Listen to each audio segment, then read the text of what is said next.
When I was growing up, I had a friend who was like a latchkey kid, and he would get off the bus, and he had 2 hours to himself before his parents came home. So he'd get off the bus, he'd open the door in the house, he had full reign of the house. And we're still little, but he's like old enough to, go ahead and make himself a grilled cheese if he wants something, anything, just till his parents get home.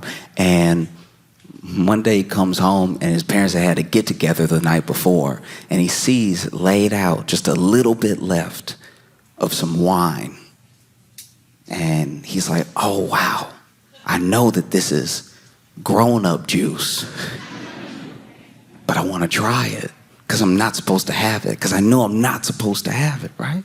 And so picks it up and he's weighing the options in his head. He's like, I could try it, but what if I get caught? I'd be in so much trouble. Oh, but I really want it. Maybe nobody will know. And he's going over and over it in his head to the point where he decides, I'm gonna just have a little sip. And he's bringing it to his lips, and then he ends up slipping it out of his hand, drops it, stains the carpet, right? So now he's freaking out because it's like, oh no, they'll know there wasn't a stain there when they left. This is all on me. And he did what a lot of kids would do in that scenario. He made it worse. He was like, the only thing, and I can understand he's a kid, but this is a mistake that I don't think I would have made. The best thing for him to do in that moment, he thought, was to make a bigger mess. And then that way, the stain won't be so bad. So he grabbed a rock and he threw it through the window.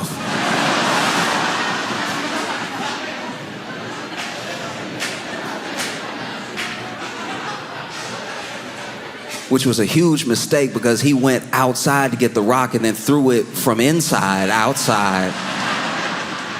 He realized what he had done as soon as he did it, so then he had to go back outside, grab the rock, carefully pick up all the glass, bring it back inside, lay out the glass next to the rock, next to the stain. And then his parents get home, and when they come home, immediately they're like, oh my gosh, what happened? What happened? And he's had an hour 20 to think up a story, So he's over here like, it was crazy. They're like, what happened? You got the rock going through the windows, all this glass on the floor and this stain. He's like, well, the stain's probably not as big of a deal as the broken window when you really think about it, right? And they're like, what happened? And he says, well, the rock came through the window and it must have hit the glass that had the wine in it, the wine that really shouldn't have been left out. That's an adult beverage. I'm a minor. And then it must have hit the perfect angle to hit that glass and this glass and then knock over and then make a stain on our beautiful 3-bedroom carpet. And his parents were like, but did you see it happen? Like, how did this happen? Did somebody throw this? And he's like, uh-oh, because he didn't think that far. And so he was like, yeah, the man threw it. And they were like, what man? And now he's in deep because he's like, yeah, what man? What am I doing? And so he's like, yeah, there was a man that, threw the rock through the window and everything. And you saw him? Yeah, I saw him. He threw it and he ran and everything. And he thought maybe that would be the end of it. But from his parents' perspective, there was someone who threw a rock into the window, maybe to get inside while their son was home. So they had more and more questions, and he didn't know what to do. He was freaking out, Next thing he knows, the police have been called, and the police come over, and they're like, what did the man look like? And they over here taking notes and stuff, and he's like, he doesn't know what to say next because he didn't think this far. And that's how I feel like Trump must feel about Epstein, because it goes so deep. It's like he didn't think this far in the lies.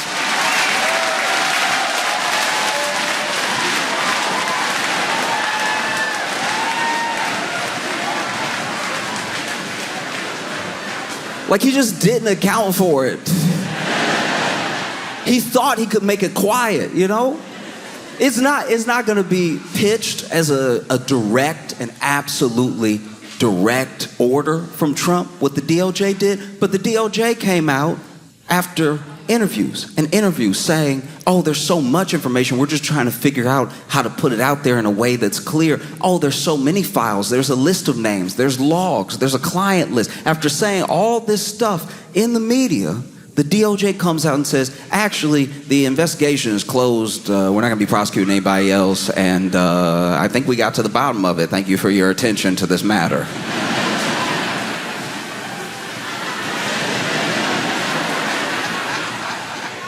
That's not going to stand at all. That's not going to stand with anybody. Because you got to remember who Trump garnered with this belief that he released the Epstein files. He's got MAGA, sure, but he also has Q. Nobody talks about Q anymore, but they're still around. And they believe deeply that Donald Trump is going to be the one to unleash all of the truth. All the evidence will come out. When Trump is president, he'll turn over everything on the powerful cabal that has been victimizing people across the world. And then he's like, hey, yeah, there's no... And I think he thought that he could really bury it, that he could truly bury it. But he's wrong. He's wrong because there are a lot of things that he didn't account for. There are people that Trump controls. There are people who he orders around, and there are people who blindly follow him, sure. But he didn't count on things like Jeffrey Epstein talking before he died to a biographer for like 100 hours. Like just a ridiculous amount of time. I have friends I don't think I've spoken to for 100 hours. 100 hours, you probably say a lot of nothing, and you probably say some pretty interesting stuff. Those 100 hours of conversation is how we know that Trump and Epstein were tight for years. Well, even Epstein said he knows some of the inner workings of the White House because him and Trump would just chop it up. You know what I mean? That's heavy. That's a lot to try to sidestep. And Trump's been making mistakes this whole time. Even when Epstein died, right? Epstein dies, he was in jail and he passed. Who can say how?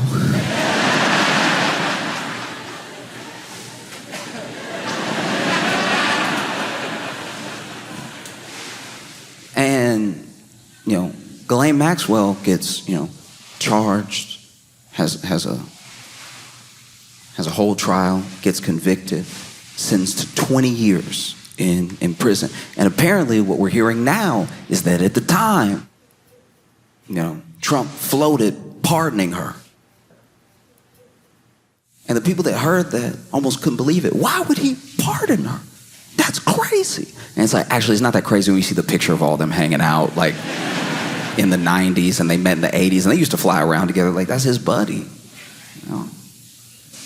And he even said himself, these are his words out of his mouth, when asked about Ghislaine Maxwell during the trial, he said, oh, I wish her well. Somebody that's on trial for trafficking. Somebody with ties to you. I wish her well. And then people were like, why would you wish her well? And then they brought it up again, and Trump was like, I wish lots of people well. And we were like, no, you don't.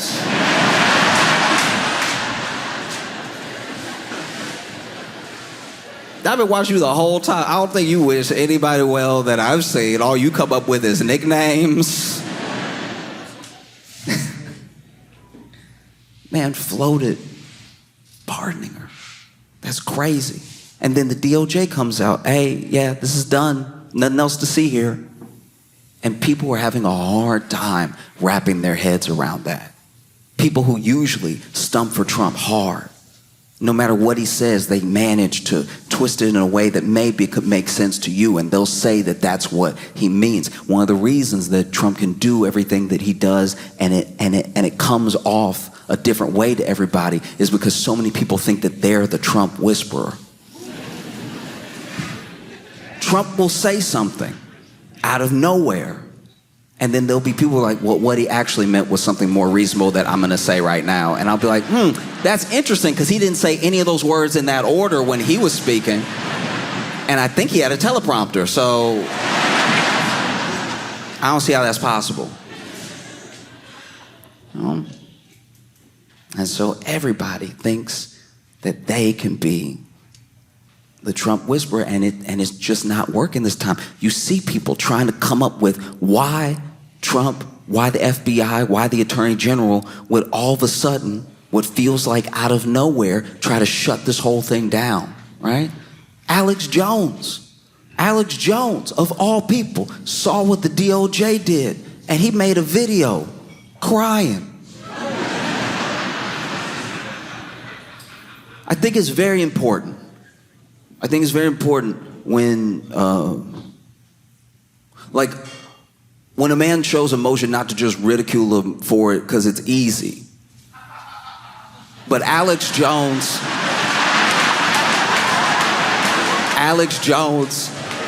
cries weird. Alex Jones cried weirder than anybody I've ever seen in my life. I don't wish anything good for Alex Jones, but to see him cry felt like something happened to me too. Like Alex Jones is up here like, folks. Like his eyelids were doing sit-ups, crying. I'm sick to my stomach, and I just can't believe this thing is happening. Wipe your face, dog. Like,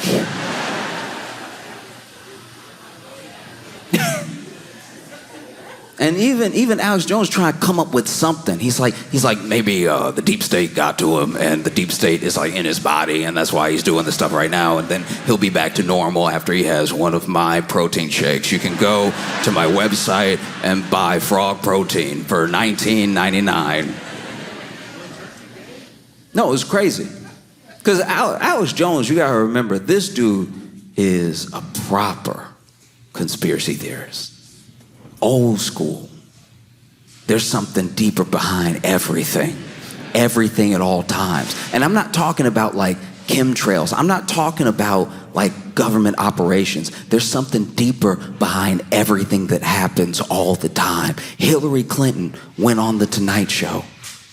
Pretty sure this was on The Tonight Show, and she was trying to open a jar of pickles, right?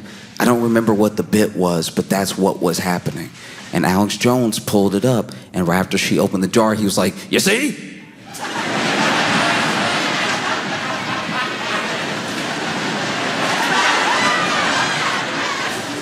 Do you see what happened right there? Hillary Clinton didn't open that jar. Now, in the video, she has opened the jar. Hillary Clinton didn't open that jar. That jar was pre-opened. All right? You can tell because there was no pop. There's supposed to be a pop. There was no. I brought the same jar. I'm going to open for him right now. And this man spends a while trying to open the jar. He spends an uncomfortable amount of time trying to open the jar. I think at one point he even had a rag too. You know, like those kitchen tricks you use? He over here, you know, sometimes you like tap the top of it, you like.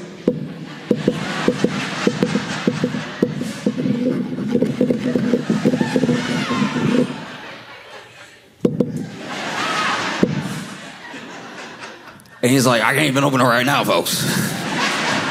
That's how you know this thing right here, she didn't open that jar. So imagine Alex Jones on Epstein. No.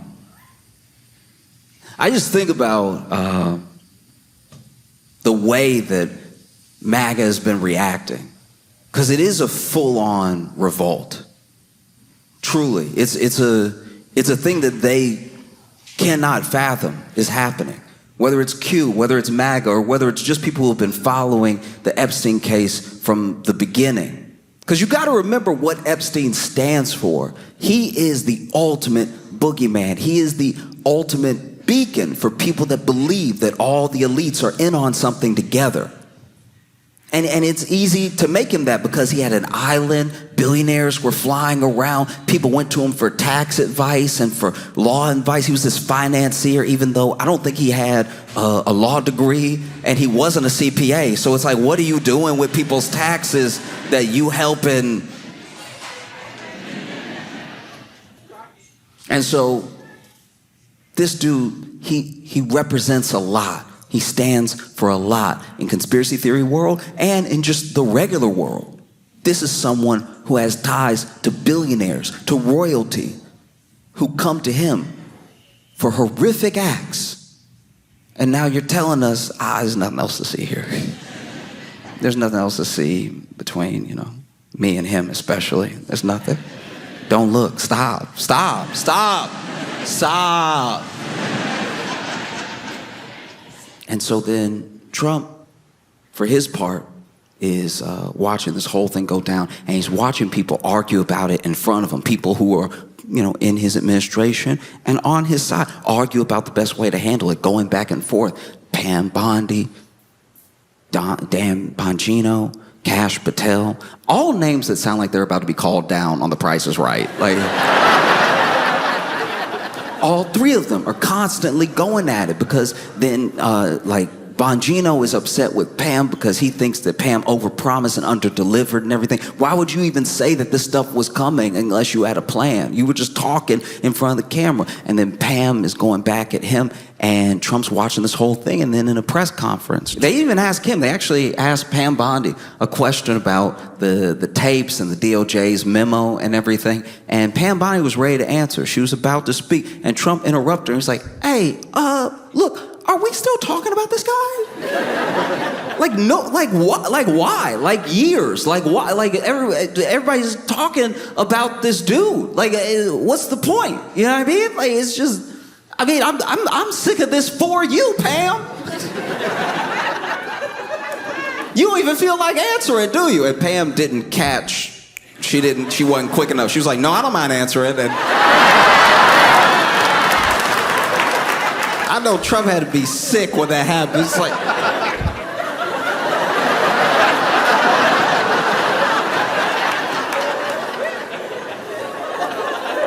no, go ahead and answer then. And, Pam Bondi talked about how they had released a lot of stuff, because there's a difference between releasing evidence around a case or releasing vital information or declassifying things and then releasing stuff, right? So they released a bunch of stuff to look like they were releasing something. Like they released the videotape of the night that Epstein got up out of here. And the problem with the tape is that it's always been talked about as if there was a tape of his cell that would prove definitively that like nothing untoward happened, right? But the tape isn't of like Jeffrey Epstein's cell with him sitting there and everything. It's of like a hallway. And you're giving a tape to conspiracy theorists. They're gonna do some extra looking.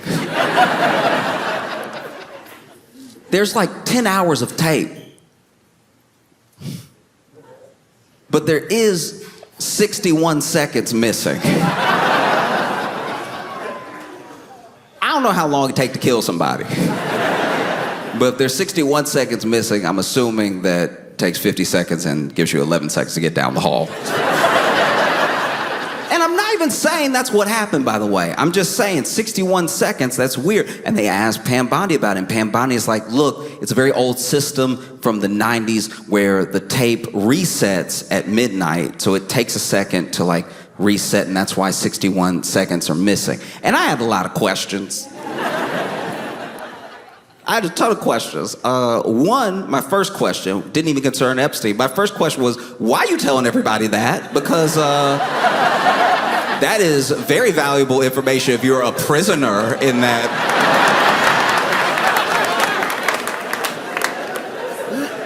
Because you know what they play in prison, the news. You probably sit there in Gen Pop like, wait, it what? Every day?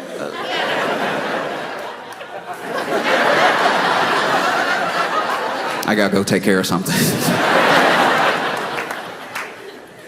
So she says, look, this is the way that system works. So we're actually gonna be supplying more video footage to show that there's a minute missing every night. And I was like, why would you say that? the people in prison can hear you. But also, that's a pretty bad system. You're supposed to be watching somebody, and it takes a minute to blink. That's pretty wild. That it's just gonna be missing every day, and you're telling us that like it's not an issue at all.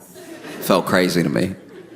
And then they release the video, and then people go digging, they go looking. And one of the things they find is that the video has been doctored.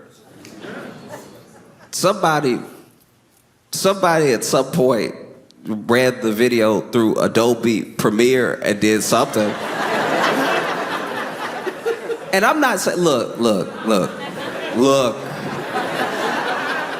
I'm not saying there's anything wrong with Adobe Premiere, all right?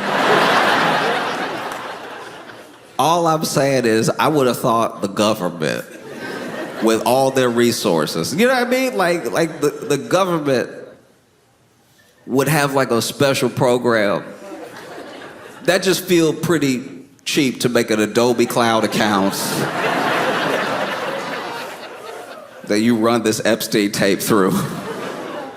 Like nobody's gonna know, so then people are wondering about the missing minute. They're wondering about how this video's been tampered with. And then even people who watch the full 10 hours of the video, because you gotta remember, some of these people are dedicated.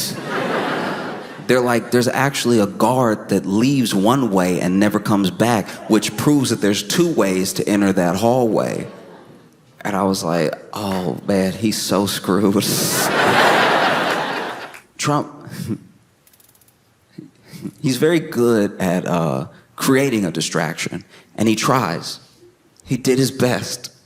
He said that he was gonna revoke Rosie O'Donnell's citizenship.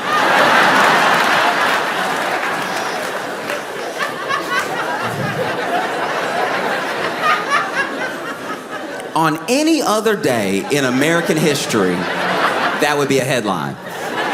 Any other day, that'd be wild. And look, Rosie O'Donnell and Donald Trump have what I think is now like a 20-year feud going on, which is absolutely insane.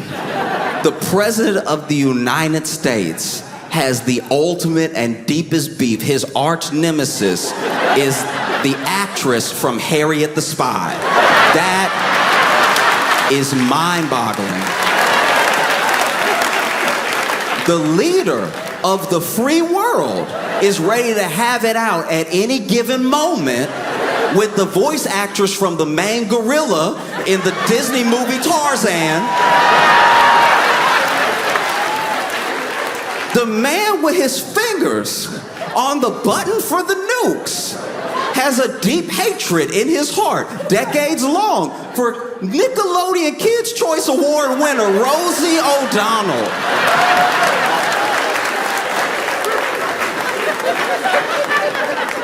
This is an unacceptable timeline. That is crazy. I don't even know what Rosie O'Donnell did that day. Like, I don't know what even brought it up. But he says, I'm thinking about revoking Rosie O'Donnell's citizenship. If Ireland wants to keep her, they could have her. And any other day, this would be the story. He knows that. Who knows? Look, I'm of two minds about this thing because it is clearly a distraction, so I don't want to spend too much time on it. But I'm of two minds about this thing because, one, obviously, there's a world where he's just like saying stuff to say stuff to like swiftly like move the news cycle in another direction, and he may not do anything. But the fact, as a sitting president, that he would even muster up the corner of his thumbs to put that into a phone to go out to the world is so deeply insane. Because this thing that he's doing now is not just a step too far, it's the entire field too far. Rosie O'Donnell is an American citizen, a citizen. And so if he can do that, then truly, 100%, without a doubt now, nobody is safe. What started this whole immigration, fear-mongering, you got to remember, because you have to understand, as a platform, people have been running on it as long as there have been, green cards and immigration programs. Oh, is it a little too much? Oh, we don't like what it's doing to the landscape of our neighborhood and everything. And people have won votes on it. That's nothing new.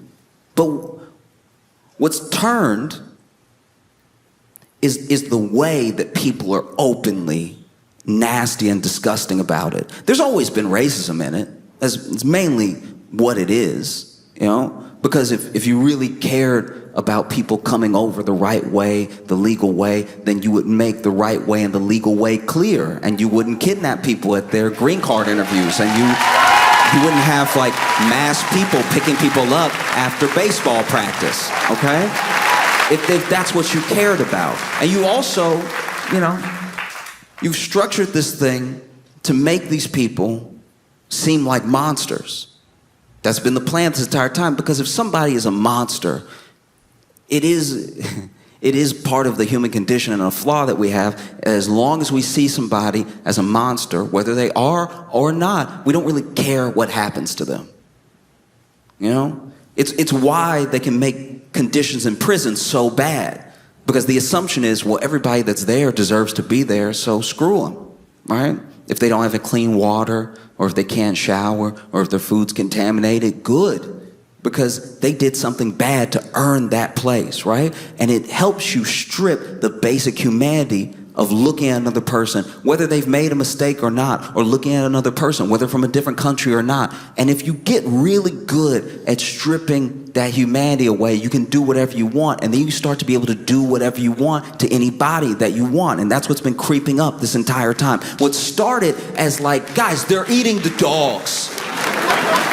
Remember, they're eating the dogs, they're eating the cats. Nobody's pets are safe. It was getting so dumb. It was past these are criminals and they're killing us and they're coming over here to do terrible things. And then it started to morph a little bit more. Okay, look, I know that they're going through the proper channels and everything, but they have a misdemeanor in another country. Do we really want somebody like that to become a citizen? Maybe we should deport them now. No, I understand that they have their green card, but they also, I don't know, they have this weird passed out or they wrote an op-ed I didn't like, or they said a thing that I didn't like. So do we really want someone like that in our country? I know that they are a fully naturalized citizen, but the way that they became a citizen is a little bit under suspect, because I said so just now. So maybe we'll deport them. And now we're all the way to the point that American citizens that I do not like can be gone.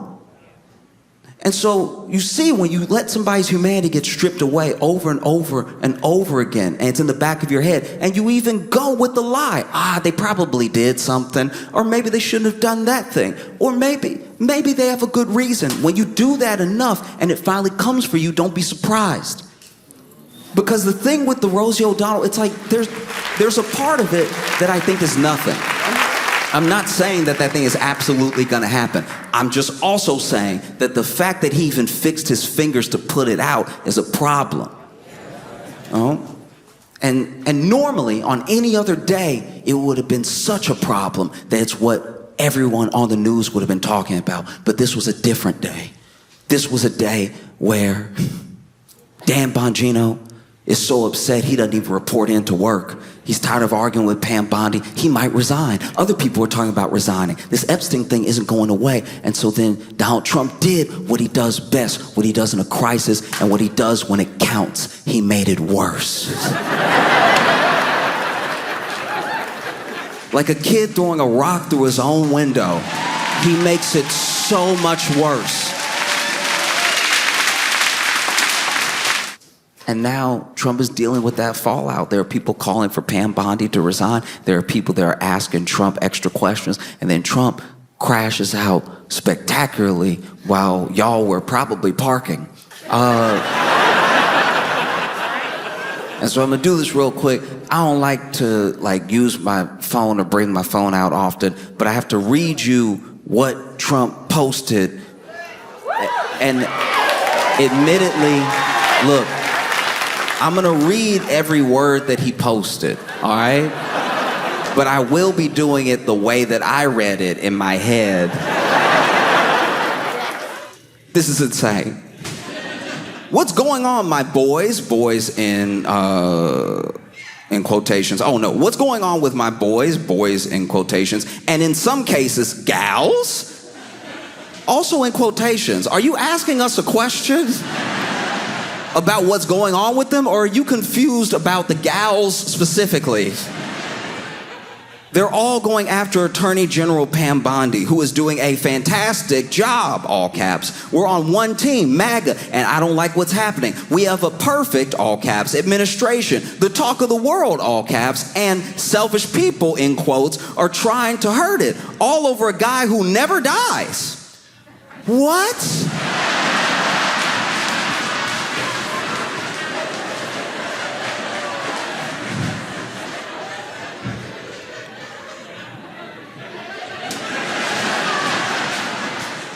I'm not saying that Trump killed Epstein. I'm not saying that at all. I'm like specifically not saying that. I need you to understand that I am explicitly not saying that Trump killed Epstein. I'm just saying that if I was like driving in my car and I hit somebody and I somehow got away with it, but I saw them every time I closed my eyes, I'd be like, this guy never dies.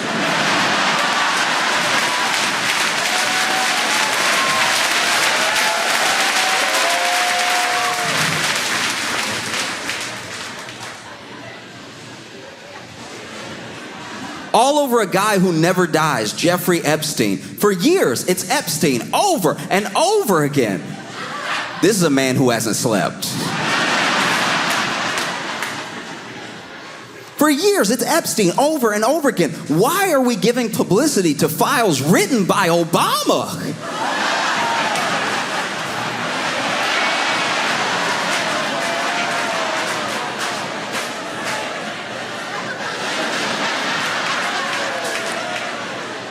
You know what's so good about files written by Obama is that Trump was sitting there knowing he know Epstein. Trump knows Epstein so well. They were friends. Trump lived so close to Epstein in Florida that Epstein had to knock on his door and let him know he was on the sex offender registry. Like, that's how close they lived together. He knocked on the door, was like, hi, the court has ordered me to notify you that I'm in the area. I have been convicted of a few crimes, and I left my suit jacket over here last night, so. That's crazy. By Obama, and it's a list. It's, why are we giving publicity to files? You know what it also is this man was sitting here knowing that he knows Epstein. He's sitting here knowing that this looks very bad. And he did the DOJ thing, even though it's not directly tied to him, even though the president isn't allowed to interfere. He clearly did the DOJ thing where he told them to shut it down. And now people are rebelling against him. And he's sitting there like, how can I make it DEI?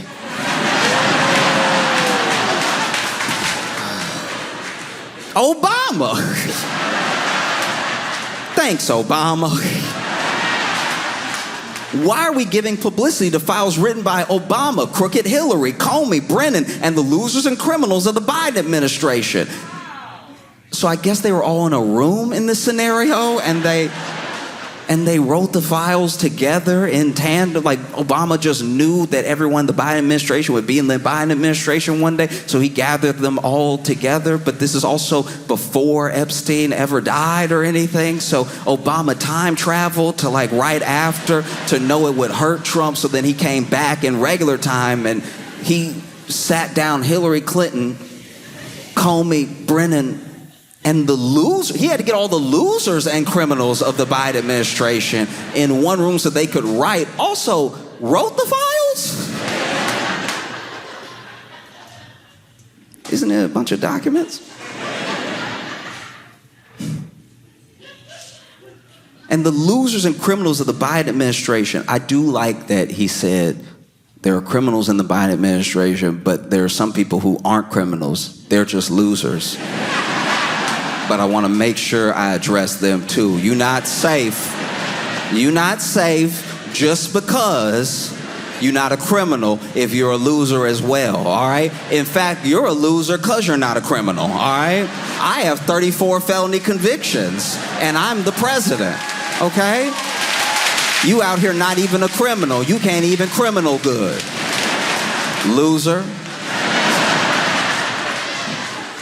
And the losers and criminals of the Biden administration who conned the world with Russia, Russia hoax, 51 intelligence agents, intelligence is in quotes, the laptop from hell. I don't know what that means. I don't know.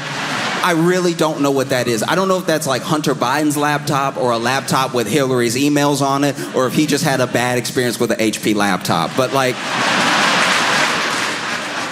that is also in all caps. The laptop from hell and more, ? They created the Epstein files just like they created the fake, all caps, Hillary Clinton, Christopher Steele dossier that they used on me. And now my so-called friends, this man hurt because my so-called friends, as a world leader, my so-called friends is the most Regina George Mean Girls line I've ever heard in my entire life.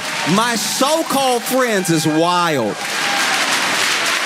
Foreign diplomats, world leaders had a dinner that Trump was at, and they made fun. This is his first term. They made fun of him at the dinner. He could probably hear him in the background. They were laughing. It was like Boris Johnson and Justin Trudeau and other people, and they were over here doing him. They were over here, like just making fun of him hard, cracking up, talking about how he doesn't know how to spell, everything. They were getting him good. They were roasting him. And then this man comes back to the U.S. and I'm pretty sure it was Fox News that played the tape that somebody got of them making fun of him, not with a bunch of audio, and his head was down a little bit. You could tell his feelings were hurt, for real. And he was looking down and everything. And he just said, yeah, I didn't know that, like, they were, like fake like that or anything. Even in that moment, he didn't say my so-called friends. My so-called friends is insane. And now my so-called friends are playing right into their hands. Why didn't these radical left lunatics release the Epstein files? If there was anything in there that could have hurt the MAGA movement, why didn't they use it? And this is good. This is clever. He's doing what he does. This is the Republican talking point that's going to go around. Look for it over and over and over again. Well, why didn't Biden release the Epstein files? If there was anything in there that could hurt Trump, that could derail MAGA, why didn't he release it? All right, that's the most I know you are, but what am I logic I've ever heard in my life? Because you're the president now, so you could release them. I know that Biden didn't release them, but you could release them. You could. You could release them if you wanted. You could, like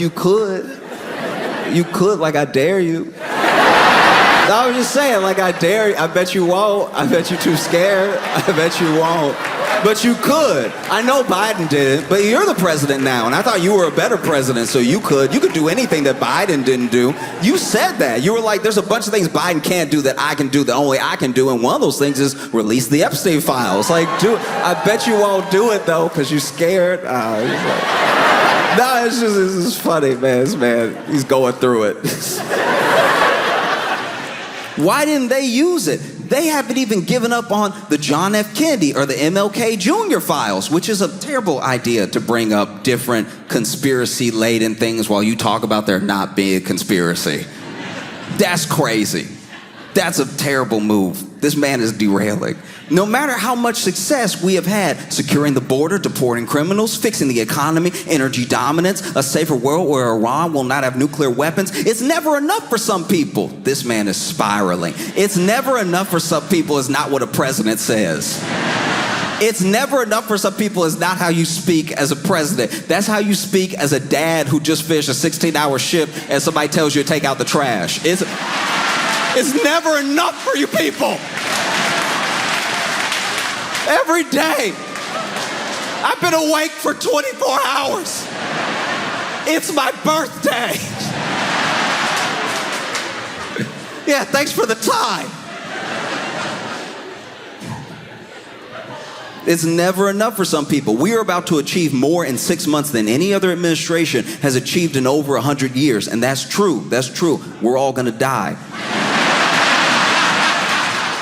And we have so much more to do. We are saving our country and making America great again, all caps, which will continue to be our complete priority, all caps. The left is imploding. Kash Patel and the FBI must be focused on investigating voter fraud, political corruption, Act Blue, the rigged and stolen election of 2020, and arresting thugs and criminals instead of spending month after month looking at nothing but the same old radical left-inspired documents on Jeffrey Epstein. Let Pam Bondi do her job, all caps. She's great, all caps.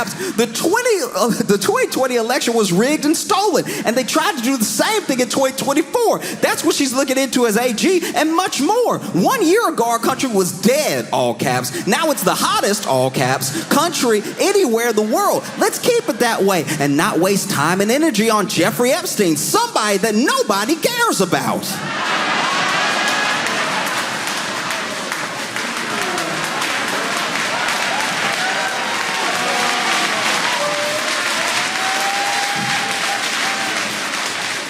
Thank you for your attention to this matter.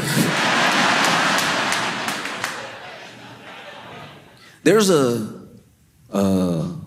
thing I read about a long time ago. There was this leader named Father Yod, and Father Yod was the head of the Source family. The Source family was this collection of people. Some people called them a cult and everything, but they mostly kept to themselves. Like, they ran like a vegan restaurant, I think, and they just minded their own business. But one of the most interesting things about Father Yod was Father Yod told them early on, before it was ever even really a cult, before there were even a lot of members, I'm God, and don't go to a hospital.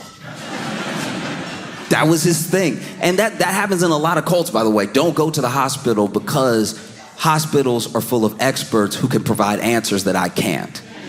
So if I can cut you off from other experts, if I can cut you off from people reasoning in a way that is just direct with logic, I've already started to bring you into the fold in a way that you'll never leave. And so Father Yod would tell them, don't go to a hospital, right? And so they didn't. Members of the Source family would not go to a hospital. And they did what I would say was generally well for a cult as far as length. A lot of cults fall apart in those first few years. You know what I mean? First year, everything sort of starts out good. Everybody's just having a good time, making friends, living in a commune and everything. And then year two, somebody try to get you to drink something or do something else. Just people start coming for your mouth, you know what I mean? And all sorts of ways that get uncomfortable, and that's usually when the cult falls apart, because there are people that are like, ooh, I'm not gonna do that, I'm not gonna drink that, ooh, that's weird, no, I'm gonna go, right? And then that's when leaders sort of crumble and start having power grabs, and they get paranoid and everything. This didn't really happen, at least from what I read, to the Source family, Father Yod, and they stayed together long enough that there were members of the community that started coupling and even having children. And it got to the point where they were about to have the first baby born into the Source family, but they can't go to a hospital. They can't go to a hospital, and something feels wrong. And no one can really describe what it is, but basically this member starts going into labor in real time. So everybody is looking over to Father Yod. You know, you said you were God. You told us not to go to the hospital. I think you're gonna have to deliver this baby. And so this man does it. He delivered the baby, but when the baby came out, it wasn't making any noise. And it wasn't moving at all. And people started crying. Everyone was devastated. There was so much joy around having a new person in the family. And Father Yod, he did something. I don't know what he did, but the members described it as him just clearing the airway gently a little bit, and out of nowhere, after all that silence, after no movement, the baby cried and it started moving. And if he thought he had followers then, if he thought that they were believers then, we don't need a hospital. And it got to the point where one day Father Yo was like, you know what? I'm done with this whole like earthly thing. I'm tired of healing y'all and everything. Everybody coming up to me all the time. I got a cold. Because that's what he would do. People would like have a cold and then he'd be like, blah, blah, blah, blah, and then they would still have a cold and they just get over it in 2 weeks because it was a cold, right? But then when they finally got over the cold, he'd walk by and be like, did it? And it's like, all right, well.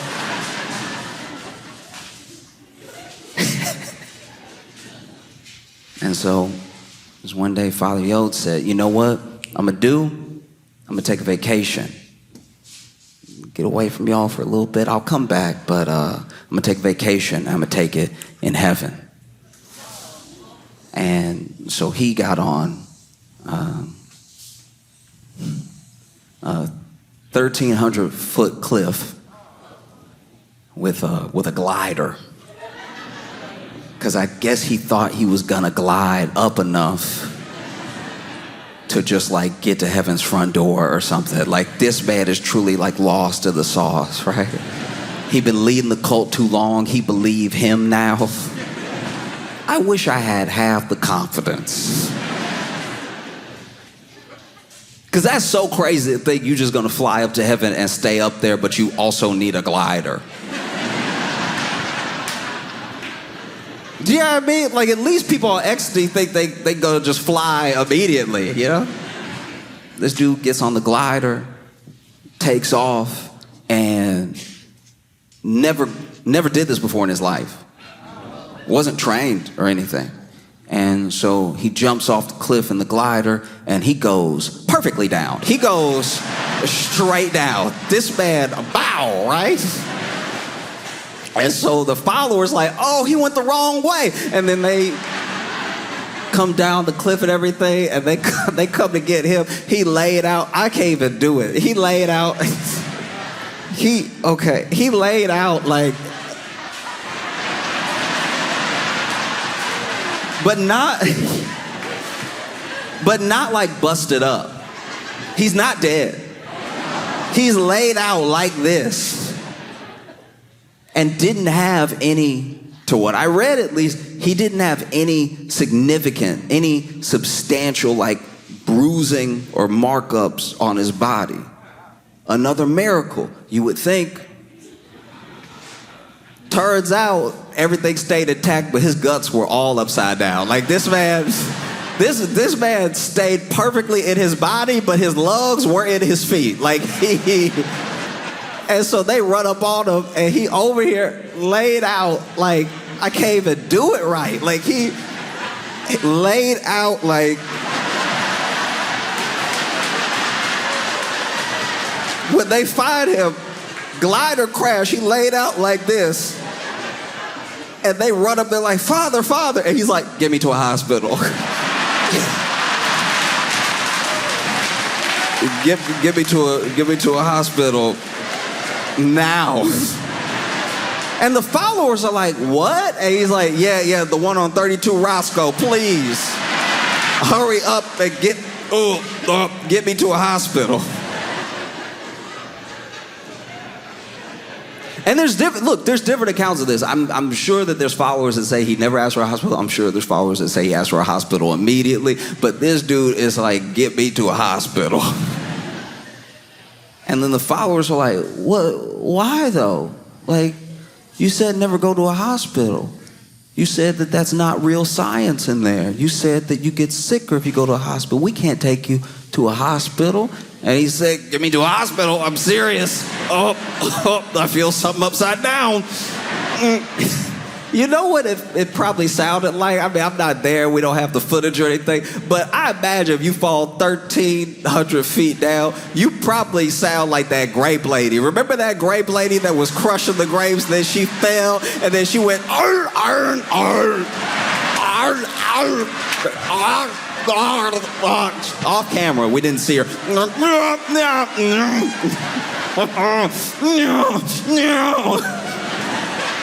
Because I'm sure when he said, get me to a hospital, they really didn't understand what he was saying at first, because he was like, get me to a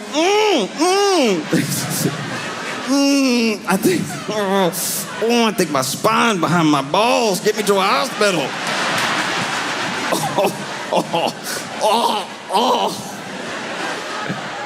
But then my man looked intact. So they're like, no, he doesn't need a hospital, he just needs rest. And then he died 9 hours later. And so when I see the way that like MAGA is turning on Trump, it just feels so much like, why would you?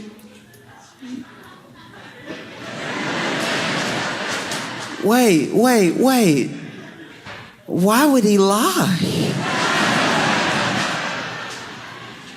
He really doesn't understand. Trump truly doesn't understand why this thing won't go away. And it's because he doesn't understand people. You know? Whether it's, you know, the MAGA base, whether it's Q, whether it's anybody online, anybody interested or concerned about anything to do with Epstein, all those people are people. So if you lead people on and you lie to people, they have a reaction. You can't just get something and give nothing in return. And people won't let it go, and they won't give up on it, because this man is real. He really existed. And he really destroyed a lot of lives. And for all of our faults as humans, we care about that.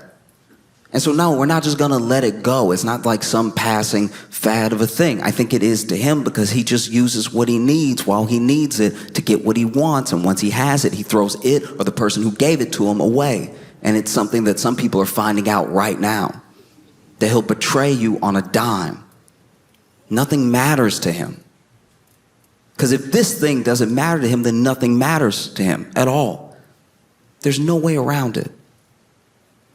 People care because vulnerable people were victimized for a very long time. And whatever part you had to do with that, it can't be covered up, because there's nothing that screams, I'm in the Epstein files, like, stop looking for the Epstein files. One thing that I thought was incredible, one thing that put a smile on my face, was when Rosie O'Donnell responded to Donald Trump talking about revoking her citizenship. And I know I don't like to pull out my phone, but I want to read you what she said. You can actually look. You can actually. This is on her Instagram, so you can actually look this up for yourself. I'm not kidding. This is crazy. So first thing she does is post a picture of Trump and Epstein together, which is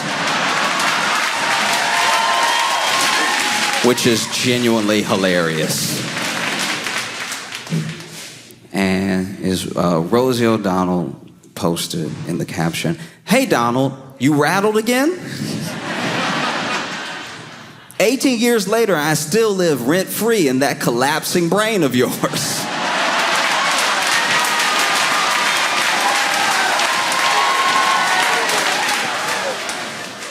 I'm gonna be honest with you right now.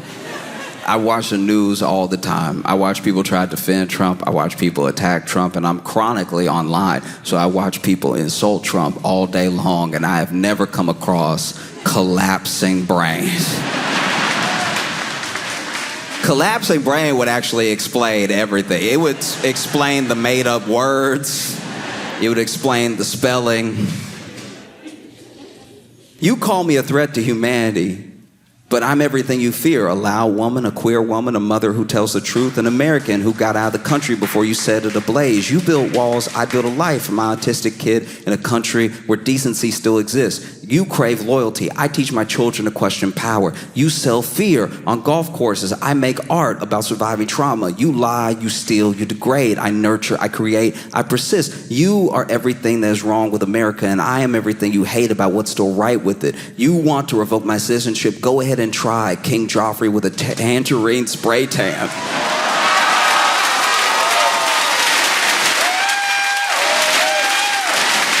Jeez. I'm not yours to silence, I never was, and then it's the Irish flag signed Rosie. And if I'm being honest, I just never expected. Like, I never expected the president of the United States to be so effectively eviscerated by one of the supporting actresses from A League of Their Own. Like, it just feels wild that this is life. Philly, y'all been phenomenal. Thank you so much. I appreciate y'all. I hope you had a fantastic time. I had so much fun with you. Thank you for an incredible weekend at the Fillmore. Thank you for 8 sold-out shows. I appreciate you so much. Welcome to the Josh Johnson Show. I'm Josh Johnson, joined by my co-host and fellow stand-up comedian, Logan Nielsen. Logan, how you doing, buddy? Fine. Oh, geez. How are you? Oh, goodness. I mean, that was me, because this episode is coming out on Thanksgiving, so I wanted to offer a reaction that I think some of our listeners might be having right now. Yeah. You know? Whether they aren't able to be with their families or are with their families. Yeah. You know what I mean? I'm sure there are plenty that are just like, I'm fine, grandmother. I hope that everyone's family cooks good enough to make the conversations they have at the table worth it. Ooh. Can you imagine? Ooh. Can you imagine getting into it over bad potato salad? This is the year, man. This is the year some people quit family. You know what I mean? I think this is the one. How is it that what's going into my mouth is as bad as what's coming out of your mouth? How is the food I'm eating taste racist? I don't understand. Look, let me tell you something, all right? I'll tell you this right now. This might be a bit controversial. I think some people, they may not like what they hear when I say this, but I will say that hate does make good food, all right? Hate. Come on. You're just saying that because you like Chick-fil-A. That's all. No. Chick-fil-A is the bare minimum. All right, I'm talking about real unadulterated hate. Let me tell you. Let me give you a little history lesson on the hate menu. Yes. Okay. Yes. They had in the South during slavery. They had slaves cooking their food. Mm-hmm. Very good food. Right. I can't imagine the slaves love doing it. Yeah. No. That right there is hate making good food. You know what I mean? You mash those potatoes a little harder when you hate somebody. Yeah. Do you think that's why a lot of white people after that were angry slavery ended, because their food no longer had seasoning on it? I mean, I think what the fuck? This was so much better then. That this is also why you should have been teaching your slaves to read, because there would have been a lot of cookbooks that you could have benefited from.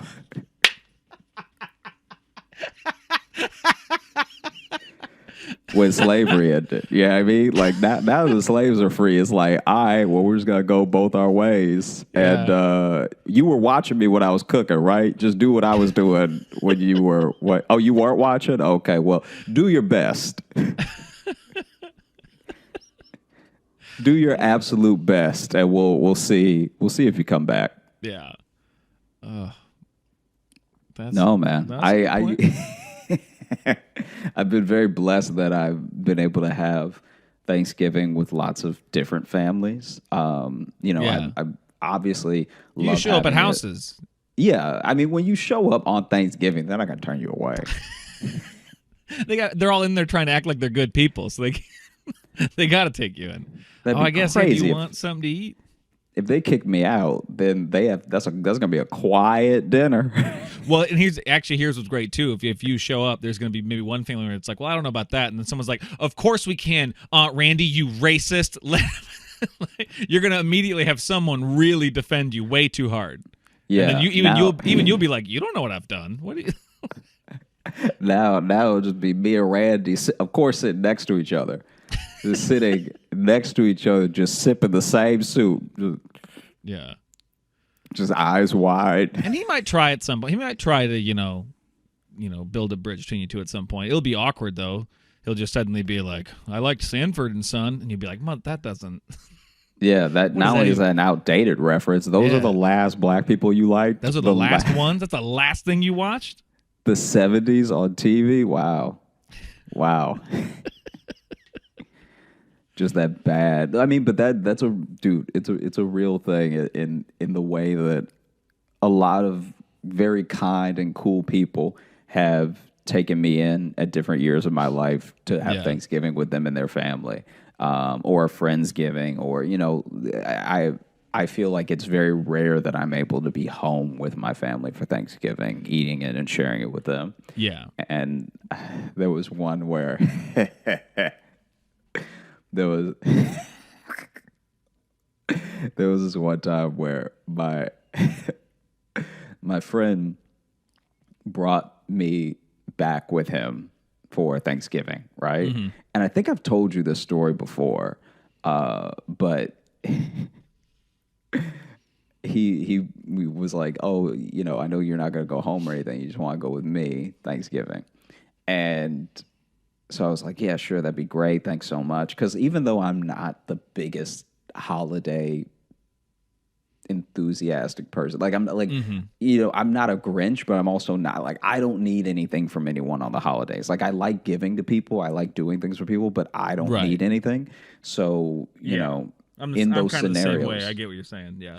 yeah, like in those scenarios, I'm more than willing to share it with someone, and I always appreciate people bringing me in. But I'm also not the type of person that's like looking for someone to Right, spend yeah. like New Year's or whatever with. But he was like, "Hey, do you want to come back with me for Thanksgiving?" So we did, and we drove to his place, and I was like really tired for some reason the entire day, and so when we got there, said the hellos to the family and everything, and then I just crashed and went to bed like very early. And I get up, and I I come downstairs, and the dad is just glaring at me, right? Just like glaring at me hard.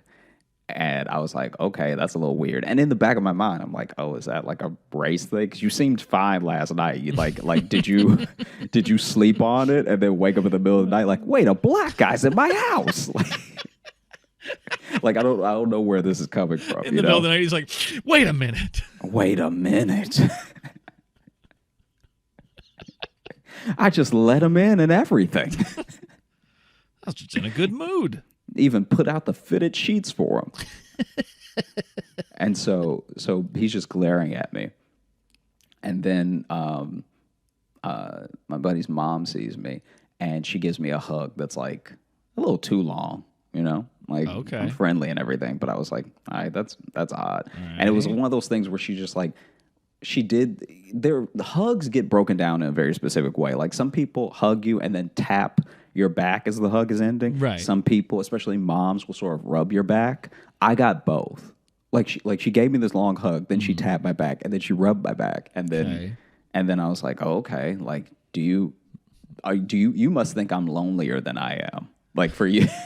For you to hug me like that, you must be like, "Oh, this poor thing was gonna spend Thanksgiving on the street." You know what I mean? Like, I don't know why both of you have had such a stark, different reaction than when I met you face to face, right? Right. And I find out later that the night that I just crashed, my buddy stayed up, and he had like this long talk with his parents, and they ended up getting in a fight. Oh. And then in the argument that they were having, he ended up coming out to his parents. So now they think that I'm his boyfriend, but I don't know. I have no idea. And so the dad isn't even like giving me the hate glare in a homophobic way. He's giving me the hate glare like, are you good to my son? Or are you just trying to get what you want from my son? You know what I mean? Like, do you take care of my son? Or are you just like trying to get yours and get gone? You know, you're just looking for a free meal. Yeah. What are your intentions for my son? All right. And then and that's why the mom is being too overzealous with her hug. She wants that's to why so the much mom, send the message that she's welcoming to her newly out son's boyfriend. Yeah. But honestly, I was like, because I didn't even know it was happening to say something. Right. So it was just an awkward. I didn't find out until the way back. Wait, so how much longer were you there? Was it just then you guys left that day, or No, we were there like I think it was like 2 nights. okay? And so it was like that happened the first night. So there was a whole. there was like a whole day and a half. A whole day and a half that you didn't know you were auditioning for boyfriend. I had no idea. and that's good. And the dad would just say like drop little things like he was giving me the classic thing that dads give the boyfriend with their daughter. He was giving me that. So he would like just drop little things when we were like alone, which wasn't often. We weren't alone often in this entire like 2-day period. But at one point he just turned to me. We're watching something on TV and everyone was watching it. But at some point him and his mom go to the kitchen and it's just me and him. Right. Yeah. And then he's just like, I love my son. Right.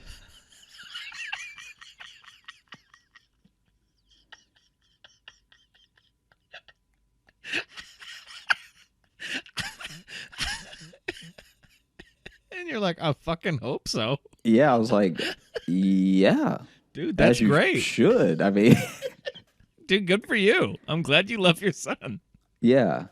And he's like, I wouldn't want, he was also so bad at this speech. Like he clearly he clearly, I guess he thought he'd never have to give it. So he was like not well versed. Maybe there's like that push pull in his heart where it's like he also doesn't want to seem homophobic. Like you don't want to be you don't want to immediately have your son come out and then think that's his boyfriend and then be like way too mean to him because you're like I don't want to give off that vibe. You know, but I also don't want to seem racist. It's hard to be threatening and woke at the same time, Josh. Yeah, but I also want to make sure he doesn't break my son's heart. Exactly. And so then I'm just sitting there, and he clearly is like never. Like I've been in situations where a girlfriend's dad was trying to intimidate me. Mm-hmm. I know what those are like, and this was not that. It was just him sort of stumbling on his words, like, and you.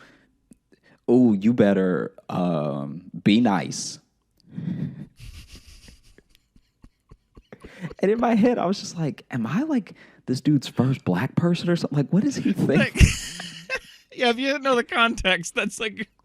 Yeah, I'm like, what is he... what is he getting at?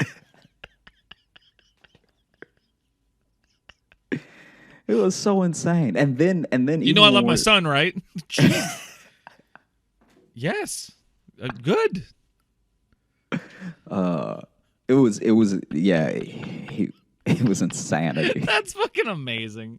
And then it's not until the drive back that he's like, not because this is the other thing. He didn't even hear some of those things or see those things. Okay. So he didn't even see how his dad was interacting with you.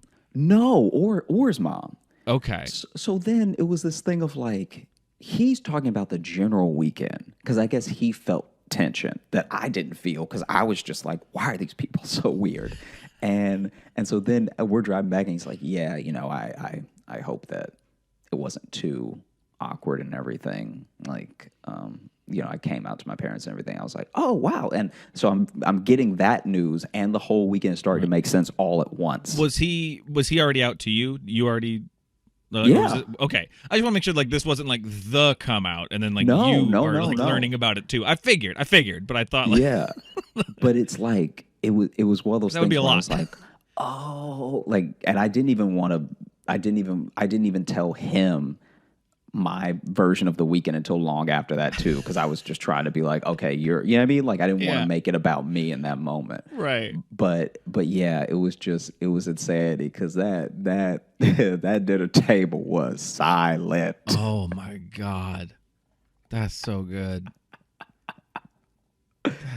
That's just knowing that everyone at that table has their own like plot happening, that they yeah, it's like a fucking like farce play, Yeah. Where there's all these miscommunications. Everyone's coming in and out of doors, just missing each other at the wrong times. So it's like your friend's not seeing the weird interaction his dad's having with you because they leave and enter rooms at the same time constantly. Yeah.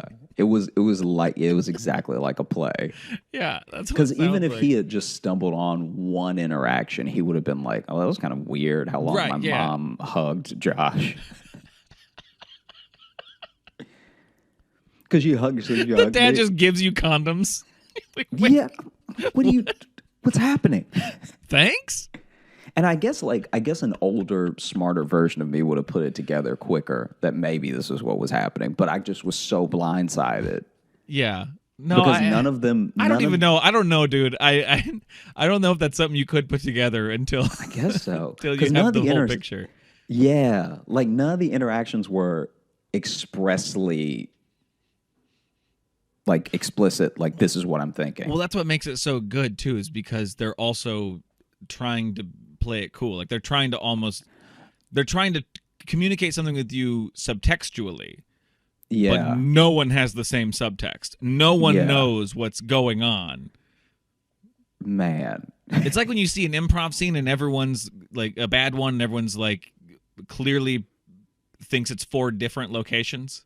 Yeah, And you're like, oh, they don't know what they're all talking about together. They're all over the place.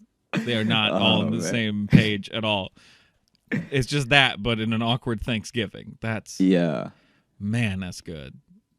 Dude, I also had so this one I was not there for. This is not my Thanksgiving experience, but Okay. I had a friend I had a friend in college tell me, because this happened to them when they were, going back home for Thanksgiving. Right. And this was in the height of like Obama versus Tea Partiers and everything. So like the Okay. Tea Party had sort of risen up and become this thing, but then Right. people were like, is this just a race thing or is this like, and they're like, no, we're all about policy, all the stuff like that, right? Mm-hmm. And so basically I went to college with this person. Man, who it's was- fucked up that I kind of missed that time now. Isn't that weird? Yeah, isn't that odd? Isn't it weird that I'm like, oh, that sounds quaint now? Yeah, remember when there were just like 5 racist signs? Yeah, yeah. At a rally. Well, the fact that you said like everyone's like, is this a race thing? The fact that we actually got to ask the question, like, is the Tea Party racist? Instead, now we're just like, oh shit, you really hate other people, huh? Wow. Okay.